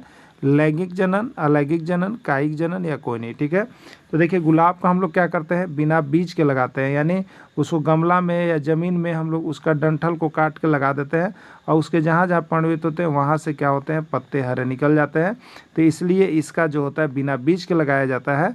तो बिना बीज के लगाया जाता है वो किस में जाता है? अलैंगिक जनन में आ जाता है। तो गुलाब के पौधे में किस प्रकार का जनन पाया जाता है? अलैंगिक जनन पाया जाता है। क्लियर, चलिए अगला देखिएगा, मिर्चा के पौधा में किस प्रकार का जनन होता है? ये उत्तर प्रदेश शिक्षक पात्रता परीक्षा 2016 का प्रश्न है। ठीक है, मिर्चा के पौधा में किस प्रकार जनन होता है? लैंगिक, अलैंगिक, प्रकाश संश्लेषण या कोई नहीं। ठीक है, तो लैंगिक जनन मतलब जिसमें बीज से, अलैंगिक जनन बिना बीज के, और प्रकाश संश्लेषण हरे पेड़ पौधे। ठीक है, तो मिर्चा का पौधा किससे तैयार होता है? तो हम लोग मिर्चा का पौधा तैयार करते हैं मिर्च के दाने से। ठीक है, तो जिसमें बीज से तैयार हो रहा है तो लैंगिक जनन, यानी मिर्चा का पौधा बीज से तैयार होता है, इसलिए चला जाएगा लैंगिक जनन में। ठीक है, चलिए नेक्स्ट देखिएगा, गन्ना के पौधा में जनन की विधि का नाम क्या है? गन्ना का जो पौधा उसमें जनन विधि का नाम क्या है? लैंगिक, अलैंगिक, कायिक या कोई नहीं। ठीक है, तो गन्ना में क्या होता है? उसके डंठल को ही रोपा जाता है। ठीक है, तो ये बीज इसके नहीं होते तो डंठल को रोपे जाते हैं, तो इसलिए ये अलैंगिक जनन होगा। और हरियाणा टेट 2016 में पूछा गया प्रश्न है। ठीक है, वह पौधा क्या कहलाता है?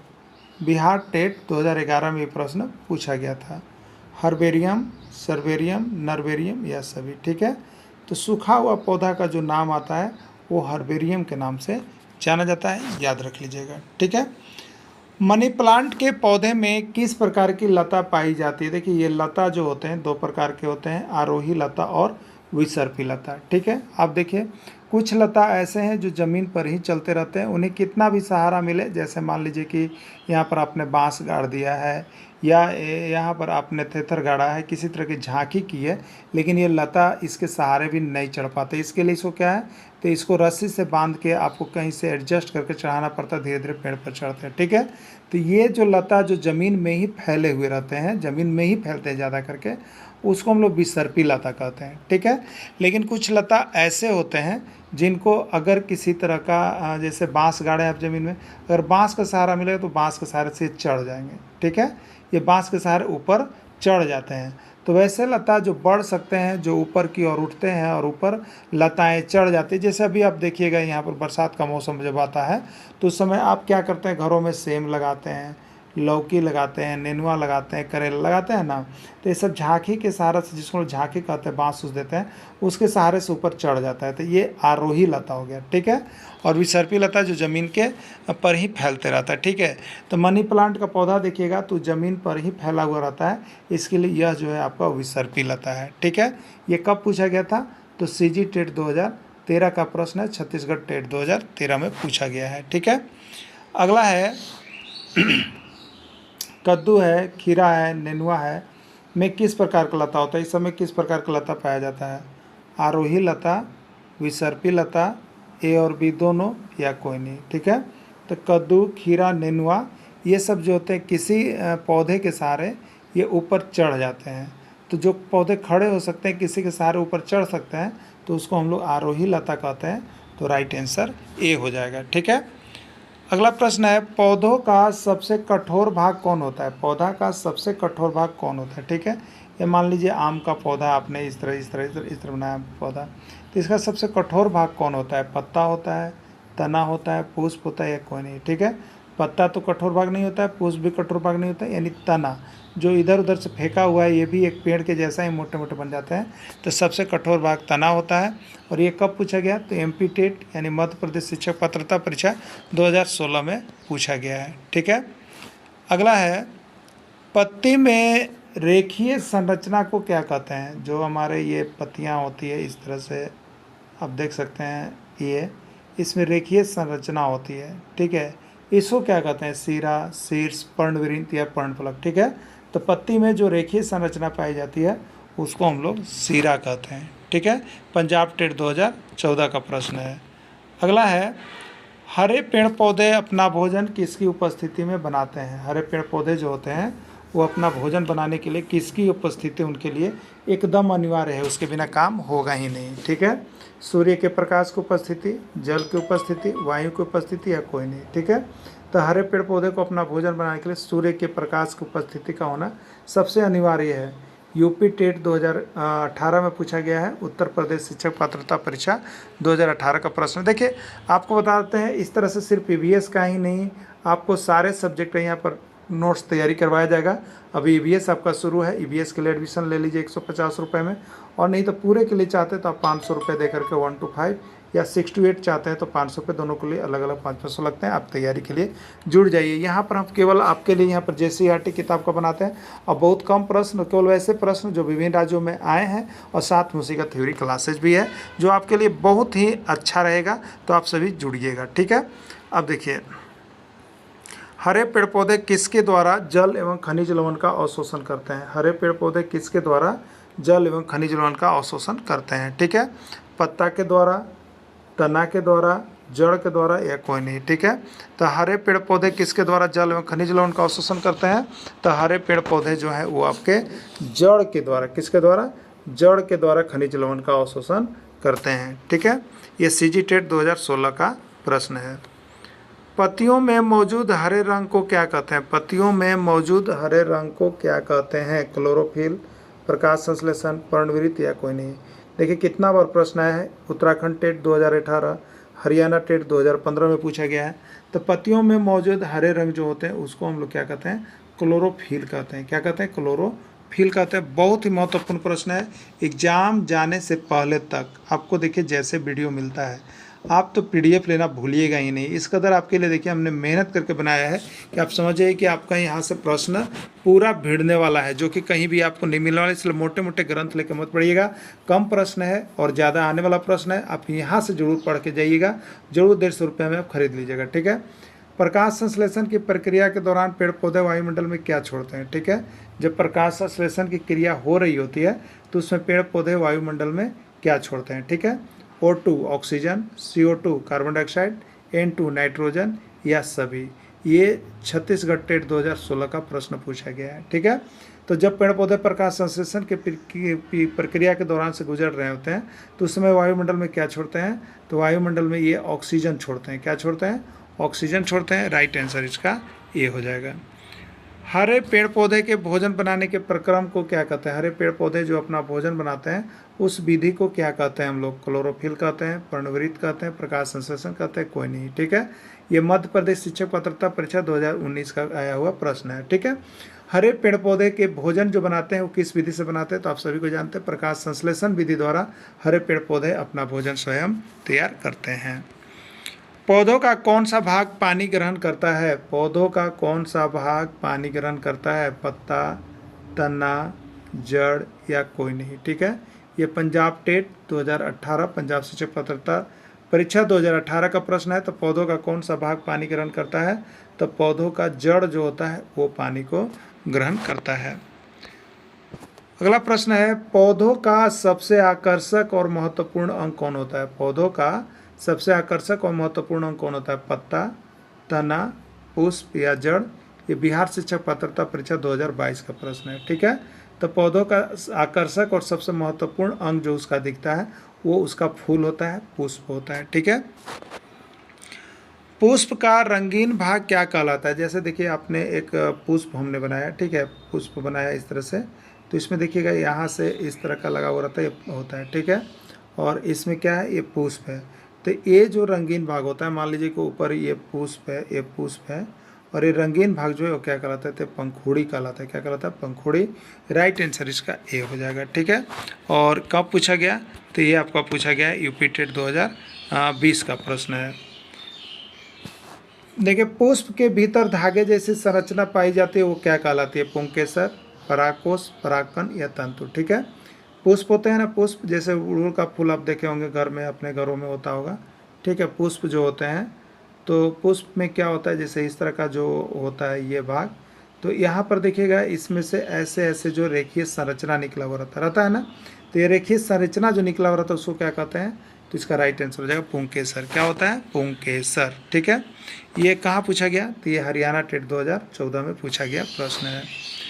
पुष्प के नर भाग को क्या कहते हैं, पुष्प के नर भाग को क्या कहते हैं, पुंकेसर, स्त्री केसर, वायदल या सभी। ये राजस्थान शिक्षक पात्रता परीक्षा 2015 का पूछा गया प्रश्न है, ठीक है। पुष्प के नर भाग को क्या कहते हैं, ठीक। तो पुष्प के नर भाग को हम लोग क्या कहते हैं, नर मतलब यहाँ पर हो गया पुरुष, ठीक है, नर मतलब पुरुष, तो पुरुष है इसलिए याद रखिएगा पुंकेसर, ठीक है। पुरुष है इसलिए याद रखिएगा पुंकेसर। तो पुष्प के नर भाग को पुंकेसर कहते हैं, ठीक है। अगला प्रश्न है, पुष्प के मादा भाग को क्या कहते हैं, मादा, मादा मतलब स्त्री, मादा मतलब स्त्री। तो पुष्प के स्त्री है, तो पुष्प के मादा भाग यानी स्त्री भाग, तो इसको कहिएगा स्त्री केसर। क्या कहिएगा, स्त्री केसर। तो पुष्प के मादा भाग को हम लोग क्या कहते हैं, स्त्री केसर कहते हैं। और स्त्री किस में बीजांड पाया जाता है, कभी पूछता है कि पुष्प के किस भाग में बीजांड होता है, तो होता है स्त्री केसर में बीजांड पाया जाता है, ठीक है। जड़ मदद करते हैं, आपको बताना है कि जड़ मदद करते हैं, किस चीज़ में जड़ मदद करते हैं, जल के तेज बहाव को रोकने में, खनिज लवण का अवशोषण में, मिट्टी को जकड़े रखने में, सभी में, ठीक है। तो जड़ हमें जल के तेज बहाव को रोकते हैं, खनिज लवण का अवशोषण करते हैं, मिट्टी को जकड़े रखते हैं, सभी, यानी राइट आंसर इसका डी हो जाएगा, सभी में। कहाँ पूछा गया था, तो ये पंजाब टेट 2018 का पूछा गया प्रश्न है। पुष्प के किस भाग में अंडाशय मिलता है, पुष्प के किस भाग में अंडाशय मिलता है, वाय भाग, मध्य भाग, आंतरिक भाग या सभी जगह, ठीक है। तो पुष्प के मिडिल भाग जो होता है वहीं पर अंडाशय पाया जाता है। और ये अंडाशय किस में होता है? तो अंडाशय स्त्री केसर में होता है। अंडाशय किस में होता है? स्त्री केसर में होता है। यहाँ पर पुंकेसर में अंडाशय नहीं पाया जाता है, ठीक है। तो स्त्री केसर में होता है अंडाशय, याद रखिएगा। ये भी प्रश्न पूछा गया था, यहाँ पर बनाया नहीं है लेकिन उसको आप दिमाग में रख लीजिएगा। ये हरियाणा टेट 2014 का प्रश्न है। सभी जीव जंतु श्वसन में किसका उपयोग करते हैं? सभी जीव जंतु श्वसन के लिए किसका उपयोग करते हैं? कार्बन डाइऑक्साइड का, नाइट्रोजन का, ऑक्सीजन का, कोई नहीं। ये छत्तीसगढ़ टेट 2016 का प्रश्न है। तो सभी जीव जंतु श्वसन के लिए किसका उपयोग करते हैं? ऑक्सीजन का। राइट आंसर O2 हो जाएगा। क्लियर? चलिए अगला देखिएगा। सभी जीव जंतु कौन सा गैस छोड़ते हैं? सभी जीव जंतु कौन सा गैस छोड़ते हैं? कार्बन डाइऑक्साइड, नाइट्रोजन, ऑक्सीजन, कोई नहीं, ठीक है। तो सभी जीव जंतु कौन सा गैस छोड़ते हैं आपको बताना है, ठीक है। तो सभी जीव जंतु जो है कौन सा गैस छोड़ते हैं? तो आपका राइट आंसर होगा carbon dioxide. CO2 MP TET 2013, UP TET 2018 और CG टेट 2014 का ये देखिए आया हुआ प्रश्न है। बहुत इंपॉर्टेंट प्रश्न था, हमने इसीलिए आपको बना दिया है, ठीक है। पेड़ पौधे प्रकाश संश्लेषण की प्रक्रिया में वायुमंडल से क्या लेते हैं? पेड़ पौधे जब प्रकाश संश्लेषण कर रहे होते हैं तो वायुमंडल से क्या लेते हैं, ठीक है। O2 लेते हैं, CO2 लेते हैं, नाइट्रोजन लेते हैं या सभी लेते हैं, ठीक है। तो देखिए पेड़ पौधे वायुमंडल से कार्बन डाइऑक्साइड लेते हैं, तो इसलिए क्या लेते हैं पूछा गया था, तो कार्बन डाइऑक्साइड लेते हैं। और क्या छोड़ते हैं? तो ऑक्सीजन छोड़ते हैं। इसीलिए कहा जाता है कि जहाँ जनसंख्या अधिक है वहाँ पेड़ भी अधिक होना चाहिए, क्योंकि सभी जीव जंतु क्या छोड़ते हैं? Carbon dioxide. और सभी पेड़ पौधे क्या लेते हैं? तो कार्बन डाइऑक्साइड। संतुलन बना हुआ रहेगा। लेकिन पेड़ पौधे की वहाँ पर कमी होती है, जिसके कारण क्या होता है? गर्मी ज़्यादा पड़ता है, गर्मी ज़्यादा पड़ता है, ठीक है। इसीलिए पेड़ पौधे की ज़रूरी पड़ती है। राइट आंसर बी है, ठीक है। बिहार टेट 2022 का ये प्रश्न है।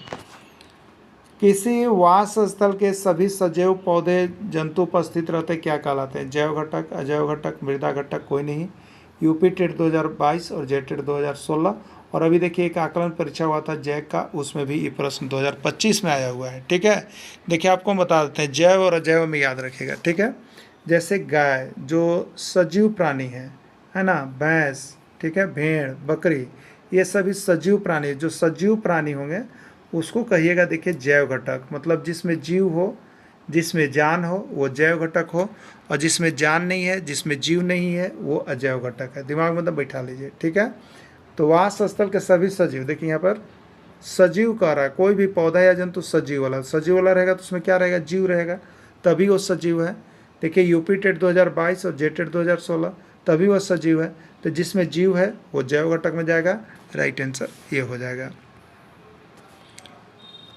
किसी वास स्थल के सभी निर्जीव घटक जैसे मिट्टी निर्जीव, जल निर्जीव, वायु निर्जीव, प्रकाश ताप निर्जीव, पत्थर, ये किस प्रकार का घटक है, ठीक है। तो निर्जीव वस्तु का मतलब हो गया जिसमें जीव नहीं है, जिसमें जीव नहीं है।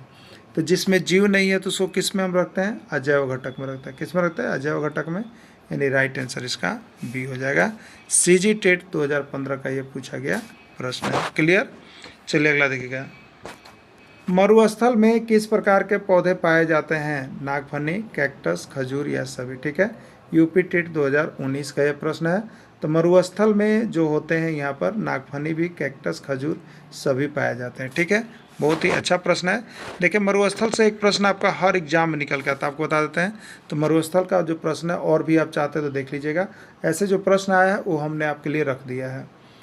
मरुस्थल में किस प्रकार के जंतु पाए जाते हैं? ऊँट, सांप, मकड़ियाँ, डी सभी।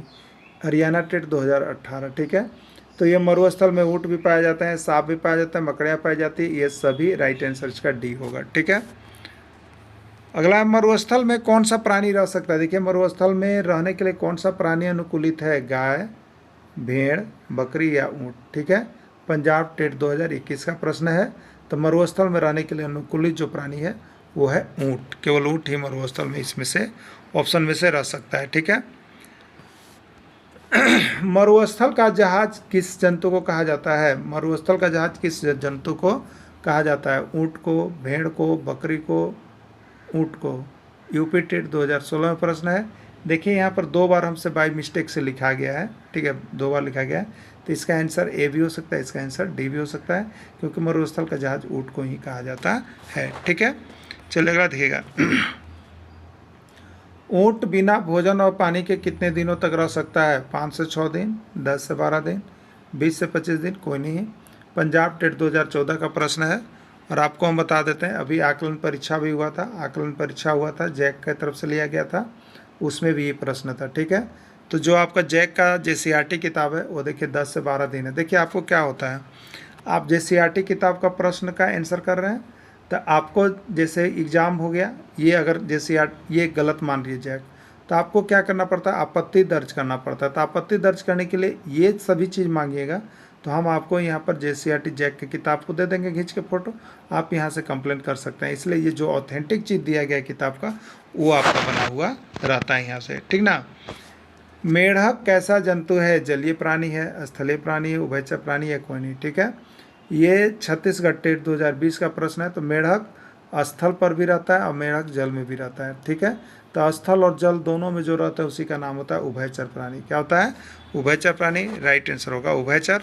और आपको बता देते हैं, ये अभी जैक का जो जैक ने एग्ज़ाम लिया था आकलन परीक्षा 2025 का, तो उसमें भी ये प्रश्न आपका आया हुआ था। ठीक है, अगला है बत्तख कैसा पक्षी है? बत्तख कैसा पक्षी है? स्थलीय, जलीय, उभयचर, कोई नहीं। ठीक है, तो बत्तख स्थल पर भी रहता है, बत्तख जल में भी चल सकता है। ठीक है, तो ये उभयचर में चला जाएगा, यानी बत्तख जो है उभयचर प्राणी में आ जाएगा। ठीक है, किसानों की मिट्टी को पोला कौन बनाता है? किसानों की मिट्टी को उर्वरा कौन बनाता है? किसानों की मिट्टी को पोला कौन बनाता है? किसानों को मिट्टी को ऊर्जा कौन देता है? बहुत सारी तरह से देखिए प्रश्न बार बार घुमा घुमा कर पूछा गया है। केचुआ, तिलचट्टा, घेगा या सभी। ठीक है, UP TET 2022, CG TET 2018, Jharkhand TET 2013 और रीट 2016। ठीक है, तो किसानों की मिट्टी को पोला कौन बनाता है? तो आपका राइट आंसर हो जाएगा केचुआ। ठीक है, अगला प्रश्न है किसान का मित्र किसको कहते हैं? केचुआ, घोगा, तिलचट्टा या सभी। ठीक है, UP TET 2012, CG TET 2018, Bihar TET 2021, जेट टेट 2016। ठीक है, तो किसान का मित्र किसको कहते हैं हम लोग? केचुआ को किसान का मित्र कहते हैं, क्योंकि किसान की मिट्टी को पोला बनाता है, उर्वरा बनाता है, जिससे जमीन उपजाऊ होता है और पैदावार अधिक होता है। ठीक है, पर्वत किस प्रकार का घटक है? जैव, अजैव, सजीव, कोई नहीं। ठीक है, जैक 2025 आकलन परीक्षा में पूछा गया था। ठीक है, तो आपको हमने बताया था कि वैसे घटक जिसमें जीव हो, जीव मतलब सजीव हो। ठीक है, तो वो जैव घटक में जाएंगे, और जिसमें जीव नहीं यानी अजैव है वो अजैव घटक में जाएंगे। ठीक है, तो पर्वत में बताइए जीव होता है? ये सजीव है? नहीं, सजीव नहीं है, इसलिए जैव घटक नहीं होगा, अजैव घटक इसका राइट आंसर हो जाएगा। राइट।